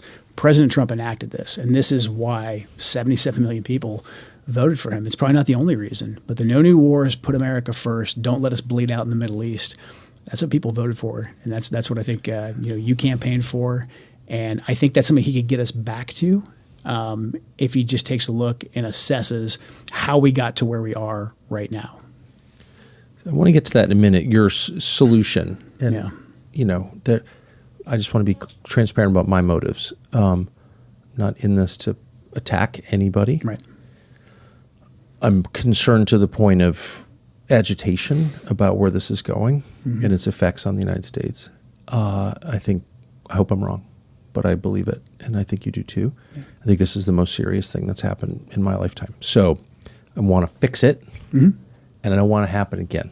Exactly. And I don't want history to be written in real time by liars in such a way that no one understands what we're going through, and then we make the same mistakes. And this is a principle that any parent applies to his own children. No, say out loud what you did, and you're less likely to do it again. So, but before I say any of that, I just want to pause just on your personal experience. And I know you hate talking about it, so I'm not going to make you uncomfortable by pushing too much. But you feel it. I feel it as an observer, such sadness for the men who've been used, including you. And I wonder how, given everything you've done and everything you've just said, how you don't feel bitter at the response that you've gotten from people, some people. How do you keep the bitterness out? I think faith. I've got a great wife. God's blessed me twice with my late wife Shannon, my wife Heather, Yes. our two boys, Colt and Josh, who I think are watching this, hopefully. So faith and staying grounded on what's important. Yes. But then also, look, the people who are coming after me, I believe that the internet is like 25% real. I think there's a lot of bots. There's a lot of people who got delivered a talking point and they're going to get a paycheck for it. I've noticed. Or they just, they want the adoration. So I just don't take most of it seriously. And again, look, I know there's some of my former colleagues, people who I do like, who have had to come after me. And I understand that too. Like, I get it. Like, they're still there. They've got to discredit everything I'm saying right now. They're watching, taking notes. So I'm not bitter about that. I literally just want to focus on the task at hand, and the task at hand is stopping us from getting deeper into this quagmire. Because again, like just looking back on my experiences in Iraq, I don't feel like this happened. There wasn't the ability to. There wasn't this platform. There wasn't the free independent media that existed in any real way that could reach people. That's right. And so to me, we have this opportunity. So I'll be bitter and angry later when I read Twitter and somebody who I used to like says that Joe Kent's a traitor and we're going to fire him tomorrow anyways. We don't have time for that. Like as you pointed out, major things are happening right now in this war, and the president is facing some very, very challenging decisions. So I personally just hope that he and his closest advisors listen and think, and that's the main priority. So I strongly agree, and we can't allow hatred of us to inspire hatred in ourselves. You can't become a hater; it'll destroy you. It's what they want. So I salute you for avoiding that, and it's absolutely real. I spent a lot of time with you, and you're not a hater at all. You don't even seem that bothered. So that's incredible, given where you are. It's amazing. It's an act of faith, and I love it. End of the history portion of the segment, but I just think it's important to establish why you said first the war in Iraq, second the conflict in Syria, which took the life of your wife. Why both of those were driven by Israel? Well, the war in Syria never would have happened without the war in Iraq. I mean, so had we not gone in and invaded Iraq, we wouldn't have had the conflict in Syria. But Syria was always a major problem under Assad for the Israelis, both under his father and under the Bashar al-Assad, Hafez al-Bashir, because of their support, the relationship with the Iranians, their support for Hezbollah. Right. Makes sense. Yep. And so they wanted to get rid of Assad as well. They saw Iraq as a vehicle for not just taking down Saddam Hussein, who posed a threat to them as well, but also as a way, a lily pad, if you will, to get rid of Syria. And basically... So Assad must go, which was a slogan that all of a sudden emerged out of nowhere. Right. That was not like an organic American desire. It wasn't like Americans woke up and were like, the problem really is this ophthalmologist from Syria. He must go. It was that reflected the priorities of Israel, not of Israel. And then I States. think you had the echo chamber as well, because you had all the usual suspects. You had FDD, and you had all these different other organizations that were out there saying that like now's the time to Barry Weiss, break off true the shackles. expert on and Syria. The next thing you know, like there'll be a Syrian Thomas Jefferson that'll take over, and instead we got the former leader of Al Qaeda. But a big reason that Syria became next after Iraq. In Iraq, we screwed the whole thing up so badly that we toppled Saddam, destabilized, fought a bitter insurgency. The Sunnis eventually aligned with Al Qaeda, but then we beat them down so heavily because the Shias are the majority of the country. The Shias took over. Shias largely the Shias that we installed in Iraq, the Dawa Party, Badr, Skiri, et cetera, heavily aligned with Iran. And so at the end of the Iraq War under Obama, there was this whole like, oh crap, we just handed basically the keys to Baghdad to the Iranians, who, again, hostile to us. Qasem Soleimani is running all over the place, funding proxies. It's a great deal. It helps Iran circumvent sanctions, their relationship with Iraq, and we just spent trillions, lost nearly 5,000 Americans there.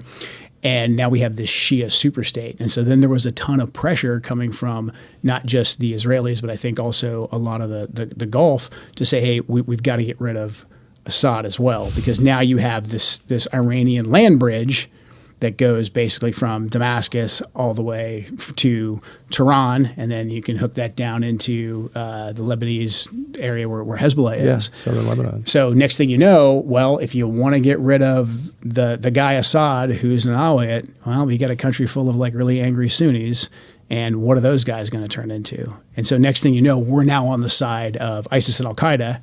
ISIS gets out of control, and we have to deploy back to Iraq, back to Syria, to put out essentially the brush fire that we created. And so that's why I put all of those together. Because again, without Israel's influence, would all of this have happened? Would the Iraq War have happened?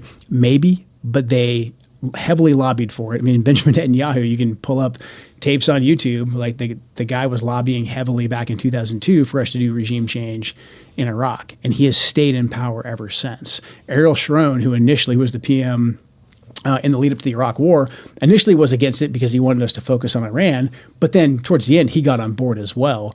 But the Likud party that's in power and has been driving Israeli politics now for most of my adult life, they were heavily in favor of the regime change war in Iraq, which again led to Shia domination, led to the rise of ISIS, led to the rise of Al-Qaeda, and then heavily fueled the Syrian civil war. So again, this country, Israel, who they can be a good partner in some regards. I'm not anti-Israeli. I've worked with the Israelis. Again, very competent intelligence service, very wonderful people, but they have different objectives than we do. So to put them in the driver's seat of our foreign policy and to let them dictate our foreign policy is a disservice to the American people. Well, I think, and I think you're understating the effect.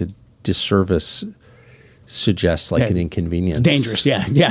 Now we're looking at bankruptcy and death and collapse of the dollar and like lots. And I'm not blaming Israel. By the way, I'm not blaming Israel for any of it. I'm blaming supine American leadership that takes this. Right. I don't understand it at all.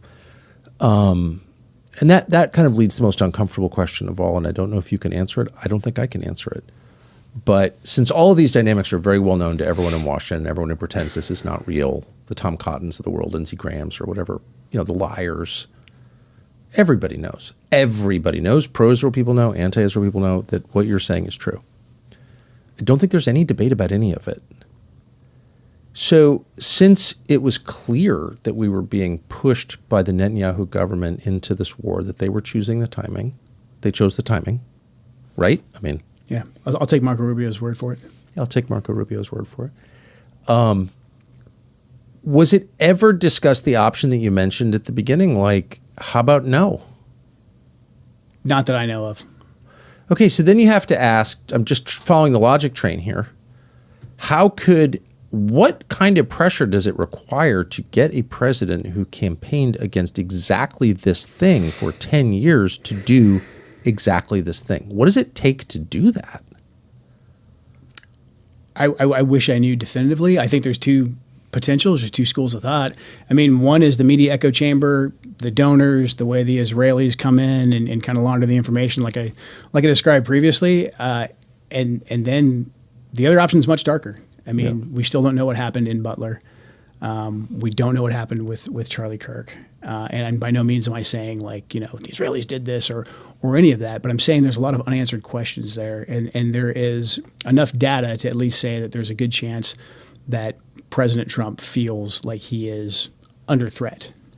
We're not allowed to ask, basically, was there any linkage between what took place with Asif Merchant, who was recruited by the Iranians to come to America to recruit proxies to kill President Trump. The FBI put a confidential human source at him. All this is public now. This is all out there in the open. And he's arrested, and then 2 days later, a sniper takes a shot at President Trump. We think Merchant and we know the CHS was talking about the human source that the FBI put at Merchant. They were talking about, hey, we could kill the president potentially with a sniper rifle. But then they arrest him. 2 days later, Butler happens. And Crooks, according to the official narrative anyways, is an enigma. We don't know anything about him. We can't get into his devices. If we did get into his devices, maybe there's nothing there. No more questions are allowed to be asked about Thomas Crooks. The DHS IG is currently being blocked from investigating Butler as well. That's out in the media. That's all well known. Your investigative journalists found that Crooks did indeed have an online persona, quite an online extensive footprint, one. and he was talking to people. So it's like, why aren't we investigating this? I mean, if an attempted murder of a presidential attempted murder of a presidential candidate, and then there's another assassination attempt. There's been multiple public breaches of President Trump's security over the last year, and then Charlie Kirk is killed publicly in a very horrific way, and we're not really even allowed to look into that at all. And Charlie Kirk was one of President Trump's closest advisors, and he also advocated heavily against a war with Iran. He was in the Oval Office in the lead up to the 12-day war. I wasn't particularly close with Charlie. He was very gracious to me when I was running for Congress, very, very supportive. So we knew each other. And the last time I saw Charlie Kirk on this earth was in June in the West Wing, in the stairway. And I said hi to him, and he looked me in the eye, and he said very loudly, and you've been in the West Wing, it's small, it's a tight space. And he said, Joe, stop us from getting into a war with Iran. Very loudly. He was single-minded. And he walked off, and he went, I believe, into the Oval. So when one of President Trump's closest advisors, who is vocally advocating for us to not go to war with Iran and for us to rethink at least our relationship with the Israelis, and then he's suddenly publicly assassinated, and we're not allowed to ask any questions about that, it's a data point. It's a data point that we need to look into. What do you mean when you say we're not allowed to ask any questions about that?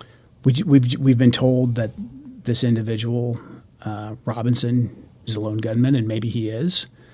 But the investigation that I was a part of, the National Counterterrorism Center was a part of, we were stopped from continuing to investigate. And the FBI will say that they stopped that because they wanted to turn everything over to the Utah state authorities. Everything's going to trial. It's very, very sensitive. But there was still a lot for us to look into that I can't really get into. But there was still linkage for us to investigate that we needed to run down. And I'm not making any conclusions. I'm not saying I don't think you are. Because of this happened. I'm not saying that at all. I'm just saying there's unanswered questions. We know the pressure because of the text messages that have been made public that Charlie was under a lot of pressure from a lot of pro-Israel donors. And again, we know Charlie was advocating to President Trump against this war with Iran.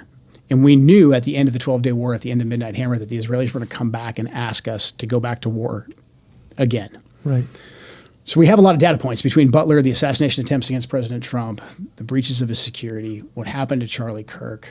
Can I just ask you to pause on the Charlie Kirk just because it upsets me to hear what you're saying, to be reminded that he was murdered, but also to hear you confirm what was reported in the media several months ago, that your office had been blocked from investigating his murder. That does not make sense to me. I don't understand why you would ever turn down help in an investigation from a U.S. agency with a lot of experience in gathering intelligence on things. That's your job. The FBI will say, and the DOJ will say, that because it's an ongoing case, it's a Utah State case, that back off, they've got it. They've got a smoking case. They've got the fingerprints on the gun, and they've got the kid. But the FBI was involved in the case. The FBI was involved. The FBI's basically said that they're deferring to Utah because it's now a state case. But they've established a precedent for federal investigation of this crime. Yeah, and the National Counterterrorism Center's mandate is to investigate any foreign ties, to see if there's potentially any foreign ties. If we don't find any foreign ties, we back off. What I'm saying about getting into too much detail is there was more for us to investigate. You believe there was reason to investigate foreign ties to Charlie Kirk's murder and were told by the FBI, DOJ? FBI and DOJ, yeah. No, you're not allowed to investigate that. Stop. It's done. They basically cut off our access to be able to get into that information. And look, I didn't even say necessarily that I believe there's 100% foreign ties. There were data points that we needed to investigate. I mean, I think anybody who's even, looked at any kind of police investigation, you get 100 leads, you run them down, and 99 don't mean anything. We still had a lot more leads to run down that pertained to some kind of a foreign nexus that we were stopped from investigating. And, that just strikes me as inconceivable that could happen. And again, I was aware of it from reading about it, but not really to the extent that you've just described. So I would love to hear the justification for that. And can you flesh that out a little bit more? What were you told was the reason to prevent you, as a federal intelligence official running the National Counterterrorism Center, from looking into the murder when you had reason to look into it? Well, the way the bureaucracy works is they can just kill things in process. So initially we were cut off pretty early on from being able to access like the files and to being able to send people out there. We sent people out initially to work in the task force. After the crisis period, the first week or so, that dispersed, and we basically were told that, hey, we'll get back to you if we find any kind of foreign ties, et cetera, that we want you guys to look into. Meanwhile, we had already dug up a decent amount of leads. Again, I'm not saying that we had anything concrete, but we found more work that we needed to do to say that we had done our due diligence. We were then told that, hey, you guys need to stop. You can't work on this anymore. I had a bureaucratic dispute about it. Eventually, we were allowed to continue to investigate. But then in very short order, all the requests that we would make that normally different parts of the interagency, with the FBI being on point, would facilitate data share. Data sharing is a big thing that NCTC does. Those requests were just never met, or, in my opinion, not an honest effort was given to fulfill those requests. Just basic information that any competent police service, which I believe Utah has, and the FBI, that they would have access to help us run down the leads to either confirm or deny some kind of foreign activity. So we were cut off from that. They didn't ever officially come back and say, you can't look at this anymore. All of the requests just continued to die on the vine with the various agencies that we needed to actually fulfill those requests. I just can't imagine a legitimate justification for that. I mean, maybe I'm missing something, but from a non-specialist perspective, something horrible has happened. The U.S. government, its core function is to investigate crime, particularly murder. Here you have an agency whose job it is to run down the rabbit trails you've described, and you're stopped from doing that. We don't want the information. Right. Why would any person engaged in a legitimate pursuit say, I don't want more information? I mean, especially considering there was people posting online prior knowledge of what was about to happen. So a lot of the justification for stopping us from investigating hung on, hey, we've got the guy, his fingerprints are on the gun. We got video of him jumping off the roof. Like, this is a slam dunk case. Okay, even if it is a slam dunk case that he took the shot, what about all the people who had prior knowledge? all this, the basic investigative questions. Of how do you get basic. there? You map it out. Nothing. This isn't rocket science. I mean, this is anything that anyone with common sense would know to ask. But basically, once they caught him, once he turned himself in and his fingerprints were on the gun, it was basically pencils down. Utah has the rest of it. There's nothing else to see here.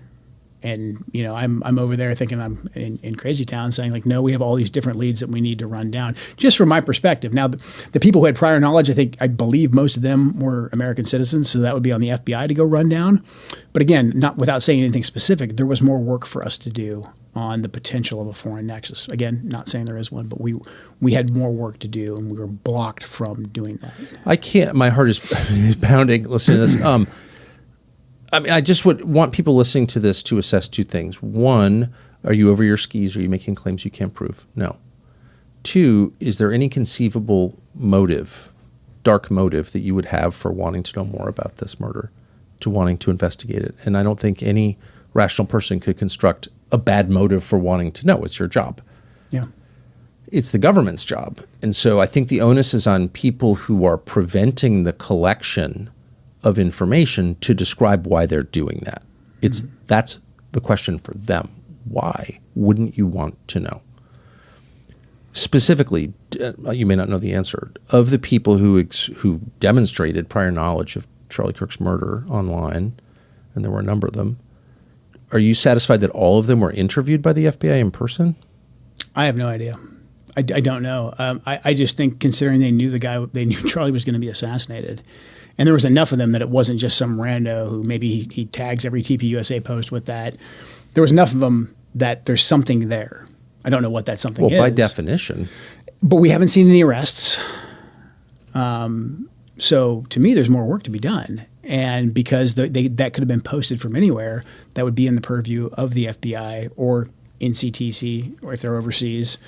And to me, I personally did not see any effort being taken to continue to run that down. Now, I'm sure they will say, hey, we're open to anything. We'll continue to investigate. But, we're coming up on several months now. Why hasn't this been done? Are you bothered by it? I'm very bothered by it. I'm very bothered by it. Like I personally did not know Charlie well, but Charlie Kirk is a generational figure. I mean, he led a movement. He was speaking to millions of young Americans who came out and who voted for President Trump.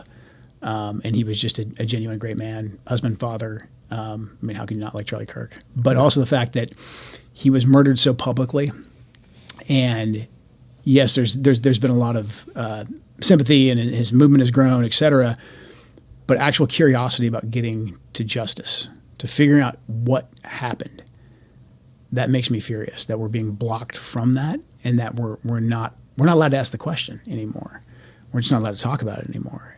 And I think that's absolute insanity. And what does that mean? What does that mean that there are people and there's entities out there that don't want us looking into this?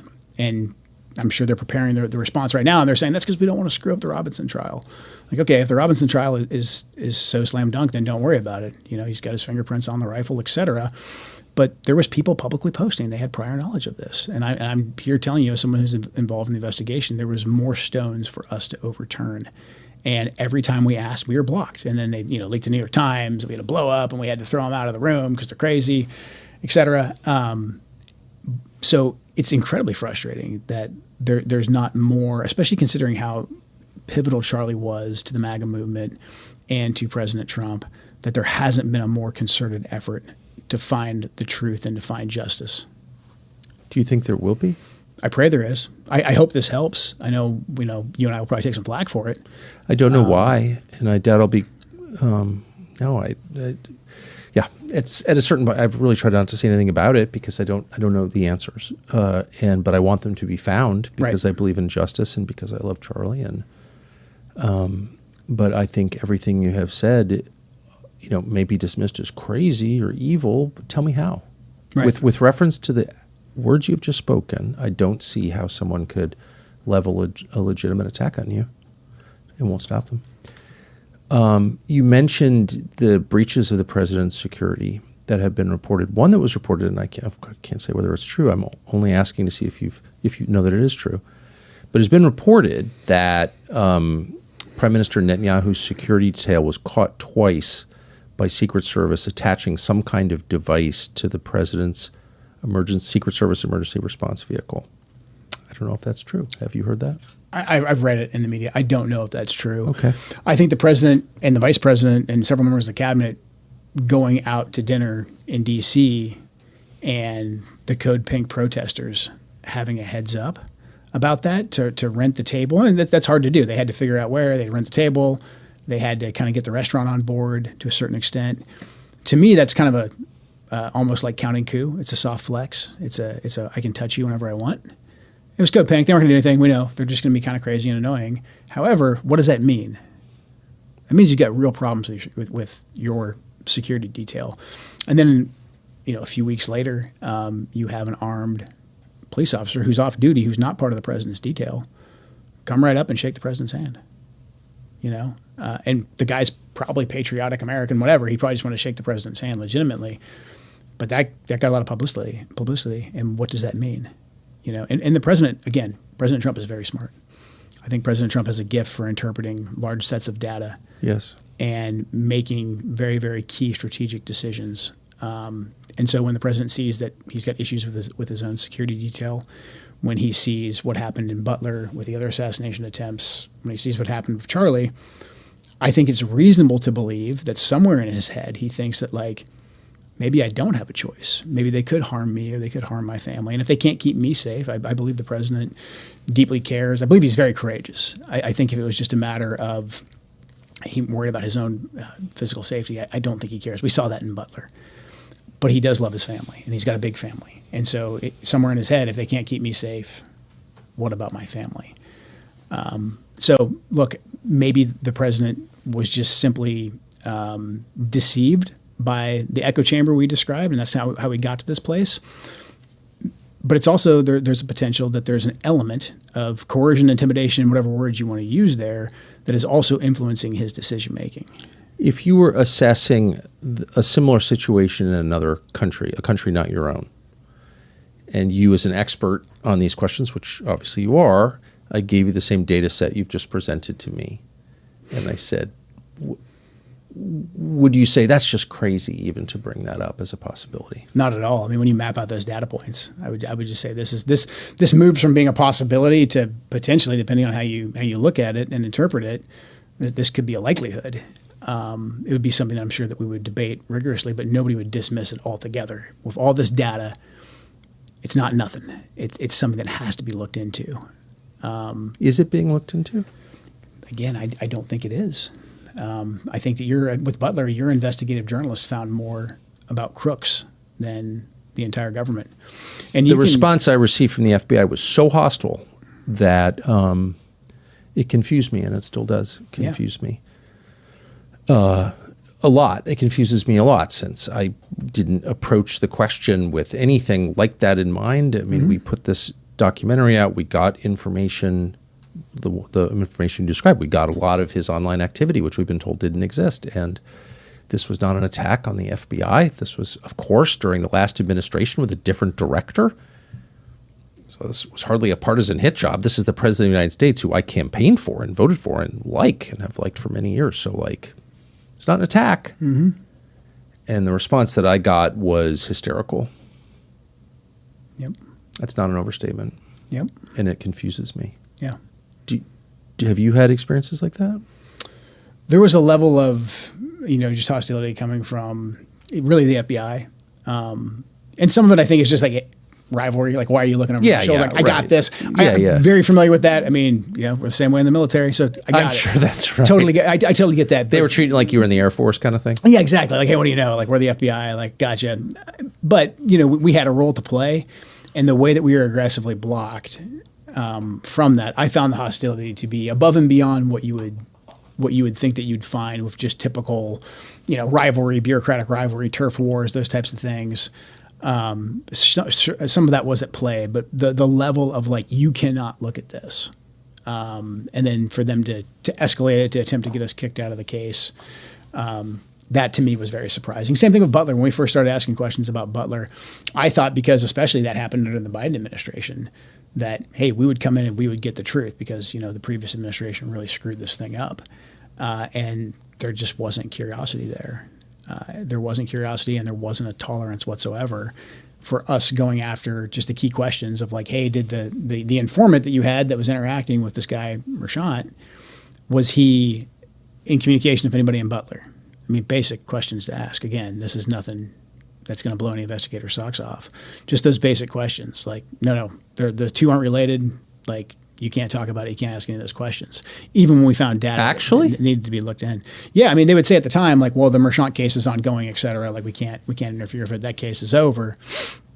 So, I mean, at this point, I don't understand. I think this is like a new rule. Yeah. Which is to say a fake rule that you're not allowed to gather information about anything that might potentially intersect with an ongoing case that's not directly related. Like what? Who made that up? I think that's just made up. I don't because then how do you ever investigate anything? What law school did you go to? Right. And I asked this question and was like, yeah, cases have been overturned on this basis. And it's like, well, cases have been overturned on many bases, but right. How is that? Is this like the new standard? Because you would not be able to investigate anything. Right, exactly. And we want to get to the truth. And so what is that for those of us following along at home who don't have a high level of familiarity with the process? What could that possibly be? The current president was the subject of a near successful assassination attempt like recently. Yeah. And we're just not going to look into very obvious leads or divulge information that everyone knows they have. For example, the surveillance tape from the shooting range at which Thomas Crooks trained, because it would answer the question, was he training with somebody? And if so, who? They have that footage and they won't release it. What could possibly be the explanation for that? I know what the result is. The result is people come to their own conclusions, and this is where like crazy conspiracy theories come from. And then those conspiracy theories usually are easy to debunk or make the people saying them sound crazy. So then the actual question never gets answered. Right? I'm sorry. Can you say that for people who haven't lived in Washington? Okay, I try to explain this to people all the time because this has been ongoing since at least the Kennedy assassination. But this is a very serious and reoccurring thing. It's a tactic. And you just explained it better than anyone I've ever heard. Can you just do that again if you can recall it from memory? Yeah, I mean, so basically you give no information whatsoever on something that's obvious that there should be information. Like you outlined, like there's potentially footage of Crooks at the shooting range. Again, Police 101, go get the tapes. Let's figure it out. If you don't want to address that question, then you go silent on it and you say, you can't ask that question, which then creates people who come out of kind of nowhere and they start drawing their own conclusions. Right. Knowing the way the internet works, I mean, half of them, if not more, are probably going to be so far off in left field and made by legitimate kooks or bots that then you can just be like, oh, these people asking these questions about that tape at the video range. It's space They're aliens. All crazy conspiracy theorists. They say it's a UAP or whatever. And so then you've just, diverted all attention away from the thing that you're trying to conceal, and now everyone's focused on the crazies. Man. And then the second someone asks a legitimate question, they're crazy. I hope everyone watching will just clip that tape and keep it on your phone and replay it every day, because that is one of the primary ways that the intel agencies and federal law enforcement influence public opinion, influence elections. That's the way they influence the perception of what's going on. But more than anything, it's the way that they hide their own behavior from the public. Yeah. So at the beginning of the administration, I think it was it was January 23rd, was like right after the inauguration, the president issued an executive order calling for the total declassification, release of all documents relevant to the assassination of President John F. Kennedy in November of 1963, all of them, and also documents relevant to the assassination investigation into Martin Luther King and Robert F. Kennedy, the Attorney General. I don't think all the Kennedy documents have been released, have they? They were supposed to be. I mean, that was the president's order. That's what was in the executive order. It's the law. It's the president. The president said it, and it's in the executive order. Maybe you can't go there because So I just want to say again, and not from you, I have been told conclusively that has not happened. So without divulging anything that's classified, like anything from 1963 should be classified, the whole thing is insane and an insult to citizens. I'm a middle-aged man. I wasn't even born then. It was 6 years before I was born, and they're telling me I can't see it? Okay. It's infuriating, and it's the end of democracy. But what could possibly be the justification for keeping classified a document that must under law be released, and that was produced generations ago. Yeah. I think more of this goes to the deep state, the system, the machine, whatever you want to call it. They're not hiding something in the Kennedy files, in my opinion, because it's not like the assassins wrote down on this day we're going to kill JFK and they put it in a file at CIA or FBI. Right. Like that didn't happen. So I don't really think there's anything that's in particularly, would be earth shattering inside the files themselves. The system doesn't want to get us used to things being rapidly declassified. They don't want a president to be able to come in and say, here's an executive order, and I said declassify it because the people demand it, and it happens like that as fast as it could happen. They don't want that to happen. They want to condition us that, like, okay, the president that the American people elected, he may have, come in and lawfully given us an order, but there's a process here. There's an interagency process. Everyone gets to check to make sure there's nothing still classified or still ongoing, even if it was from, 1963 or even further back. Because again, they don't want us conditioned to, we can just have access to this information. And I think there's probably times where that would be appropriate, like something declassifying something that happened last week, for instance. Sure. Yeah, there's going to be equities there, and I think the American people would understand that. I agree. But a lot of this, I think, is power. And so the bureaucracy, when the president says declassify this, regardless of what it is, from decades ago, they can't just let them have it. They all want to have their cuts on it. They want to be able to control it. And this is the way, like, the bureaucracy and the career bureaucrats roll. And they just tell the new political appointees, like, hey, we just, we really can't do that. But we'll get us to a place that mostly will get you what you want eventually. And then it all just gets killed off in process, and there's literally no transparency at the end of the day, or limited transparency. But that's what I think the game is here. They don't want to condition us that you can elect a president and he can automatically change the bureaucracy. I mean, this fact, the fact that the government doesn't have to tell you what it's doing, even though you pay for it, just invalidates the whole concept of consent to the governed. Like, how can you give consent to something you know nothing about? Yeah. Right. But more than that, it creates a moral poison at the center of the society. Lying is a sin. It's the core sin. And lies beget lies, and they, like cancer, destroy the body in which they live. Yeah. And if you care about the body, this country, if you're from here and you hope to live here and have grandchildren here, you have to fix that. And I really think that telling the truth, radically telling the truth, is the only thing that gets you there.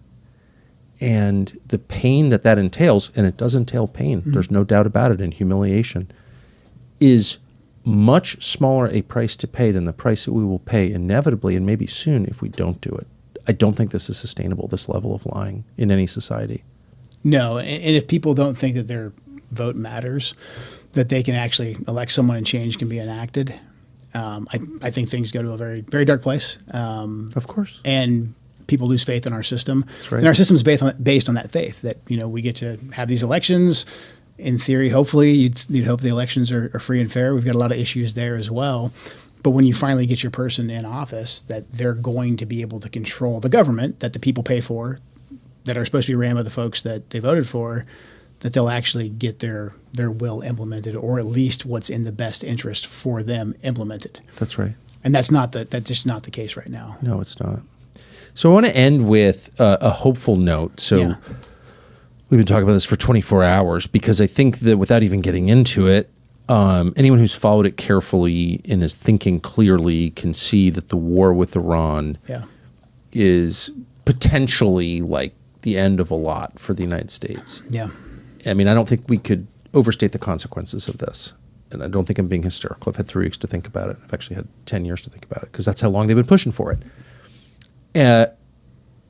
So at this point, it feels like there's no way out. But you were saying to me this morning in a really thoughtful way that gave me hope that you think there is a way out. And so I'm going to stand back and let you explain how you think that the United States can exit with a lot of its interests intact and its honor intact and the president's administration intact, because the political cost of this is shocking. I mean, it's not the most important thing, but like right now it's all very broken. Okay. Yeah. What's the answer? It's going to take drastic action. And the good news is I believe that this is something that President Trump is uniquely qualified to fix on his own through his sheer willpower. President Trump has an amazing ability. It's almost his superpower, I think, to be able to kind of breathe life into ideas and, again, to capture large data sets and to find leverage. And right now, it's clear that this conflict will just continue the way it is and get exponentially worse, especially if we go down the path of demanding a total surrender with boots on the ground, or maybe even something far, far worse. What President Trump needs, and that is the path we're on. Inevitably, if we say it's total surrender, what does total surrender mean? Now, again, this is where President Trump is uniquely suited. President Trump can define his own total surrender. He's in charge. I ended my letter with, you hold the cards, because President Trump truly does hold the cards. He's a very powerful, very respected leader. And what I think President Trump must do is number one, he has to address the main issue. The main issue is what the Israelis are doing. And he needs to very forcefully, and probably with a new team of diplomats, go to the Israelis and say, you're done. We will defend you. We will make sure that ballistic missiles aren't rained down upon you. However, you are done going on the offense, because this is our war. We're paying for it. We're bleeding for it. This is not your war. If you choose to continue this offensive operation, we're out. And as a matter of fact, if you choose to continue, we will start withdrawing features of your defense system so that you will be on your own. We have to say that to them, and we have to be very blunt, and we have to be very forceful. And I know a lot of people who like the Israelis are going to say, we can't do that. That's wrong. They're under fire, et cetera. But if we don't do that, if we don't address our relationship with the Israelis, even if we come up with a temporary ceasefire, we'll be right back in this same situation in very short order. So that's the first thing that President Trump must do, address the main issue. The main issue is how the Israelis are out of control and they are driving this entire war. Address that aggressively, get the Israelis to stop. How realistically, just having lived through this whole thing, how hard will that be? It will be hard, but again, President Trump can do it. President Trump can call the Prime Minister of Israel and get him to the table. President Trump can force it. I believe that. I truly believe that he can. So I think it's doable. It's only doable with President Trump. And then from there, once we get the Israelis to stop, we still, for now, have strong allies in the Gulf. We have the Emiratis, the Qataris, the Saudis, the Bahrainis, all these actors, the Omanis. They may not always agree with each other, but they're all pretty good partners with us. I think we need to use them. And again, I think we probably need to bring in some new diplomats, and we need to aggressively engage with the Iranians while we can to get to a ceasefire and to come up with a way that we can stop the killing, we can stop the destruction of not just these countries, not just the loss of more life, but basically the collapse of the energy system that we have right now, so that we can open the Straits of Hormuz back up again, and so that we can make sure the petrodollar is being used. Because right now we didn't stop the flow of oil going to the Chinese. The Chinese are still getting their oil out, and they're settling those transactions in yuan, not the petrodollar.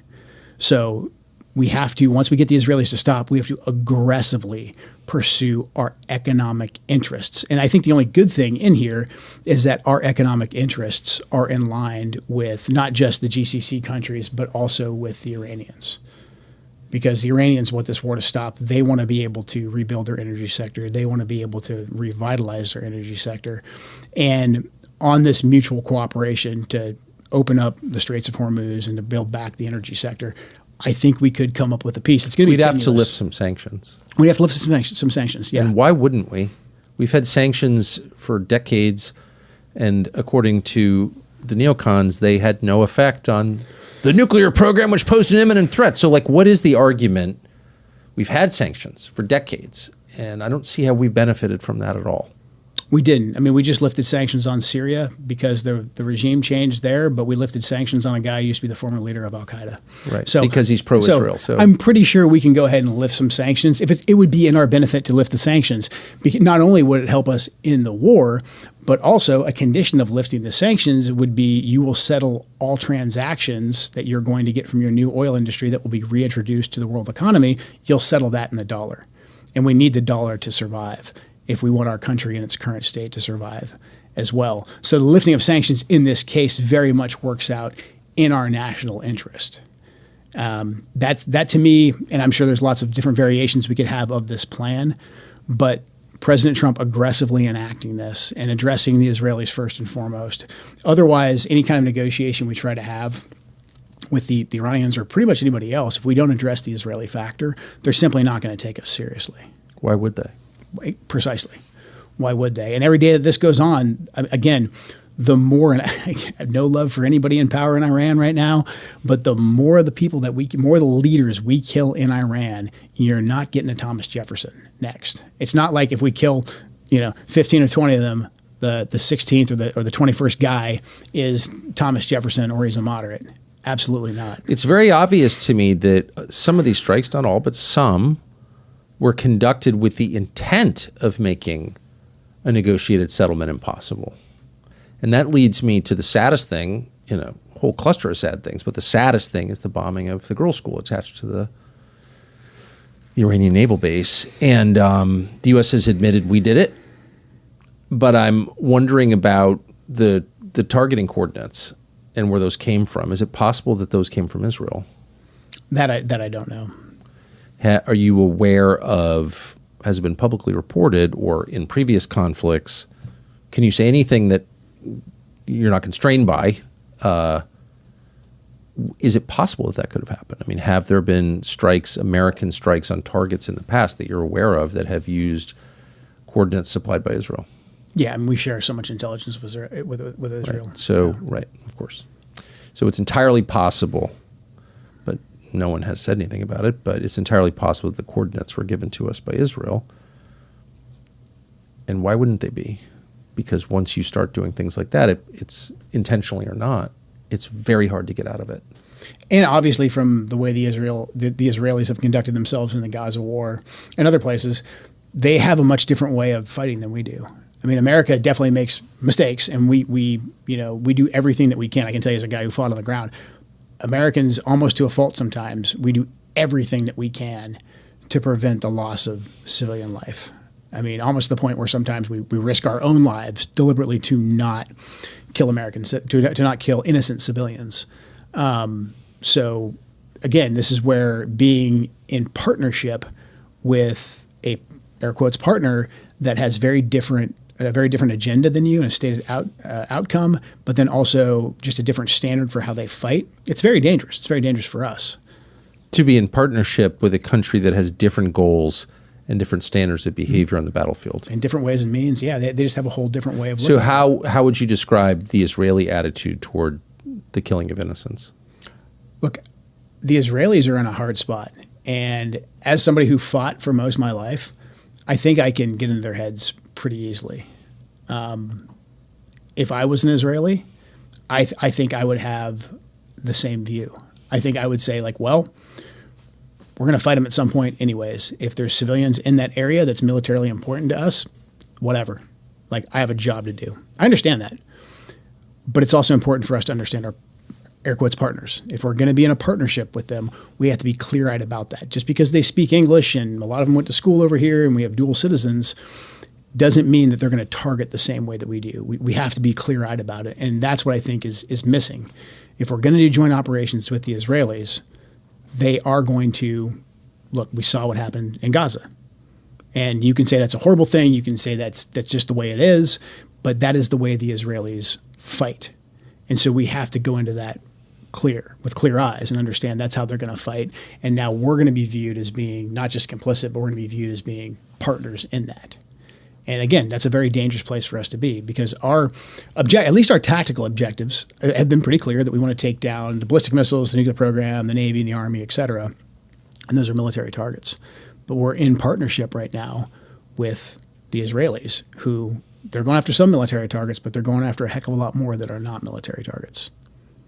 It's a very generous assessment of their motives. And I mean that as a compliment. I strongly disagree with you, but then I didn't spend my life fighting wars. And you're making every attempt to get into their perspective, even if you disagree with it, which I assume you do. And I think that is the way to assess things. It's like, what's the other guy's perspective, even if I hate it? Yeah, I mean, look, in the Middle East, you're going to do business with some unsavory characters. In the world, you're going to do business with some unsavory characters. So if you're going to be doing business there, just get comfortable with the fact that some of these guys are unsavory. I mean, the classic, I think, President Trump line really early on when he was asked, like, if he thought Putin was a killer. And he's like, well, yeah, I mean, we're killers too. You know what I mean? He's right. He was just very logical about that and very clear-eyed about that. Again, this is why President Trump is uniquely qualified to solve this problem, because I think he has the ability to understand things from multiple perspectives at the same time, and then find our leverage, and then find out what's best for our objectives, for America's objectives, yes, with clear eyes. And that's the way we have to be. Do you anticipate you'll be speaking to the president again? I would welcome it. I mean, I spoke with him before I departed the administration. How did that go? It went great. I mean, not the best conversation ever. You know, I told him why I was leaving. He heard me out. He was very respectful. He was? Yeah, very respectful. He was very kind. He always is. And I think we departed personally on good terms. Again, I'm an adult. I understand the way I left and writing the letter, that there's parts of his administration that are going to have to come after me and try and discredit me. I understand that. But I think the president is someone who listens. And so I think he's listening, not necessarily just to me and to you, but I think he is listening to a lot of different people, because I think he knows at a core level this is not going well, and he needs to find a way for us to get out of this. Well, you're definitely an adult, and I wish there were more of them. And I appreciate all the time you spent here. Thank you. Thank you, Tucker. I really very appreciate much. it. Joe Kent. Thank you for watching. We'll see you next Wednesday. Thanks for watching the Wednesday edition of the show. We stream live every week, Wednesday, 6 p.m. Eastern on TuckerCarlson.com. Members can watch the show live, join the members-only chat, and take part in the conversation in real time. We're grateful to be doing it and grateful that you watch it. Thank you.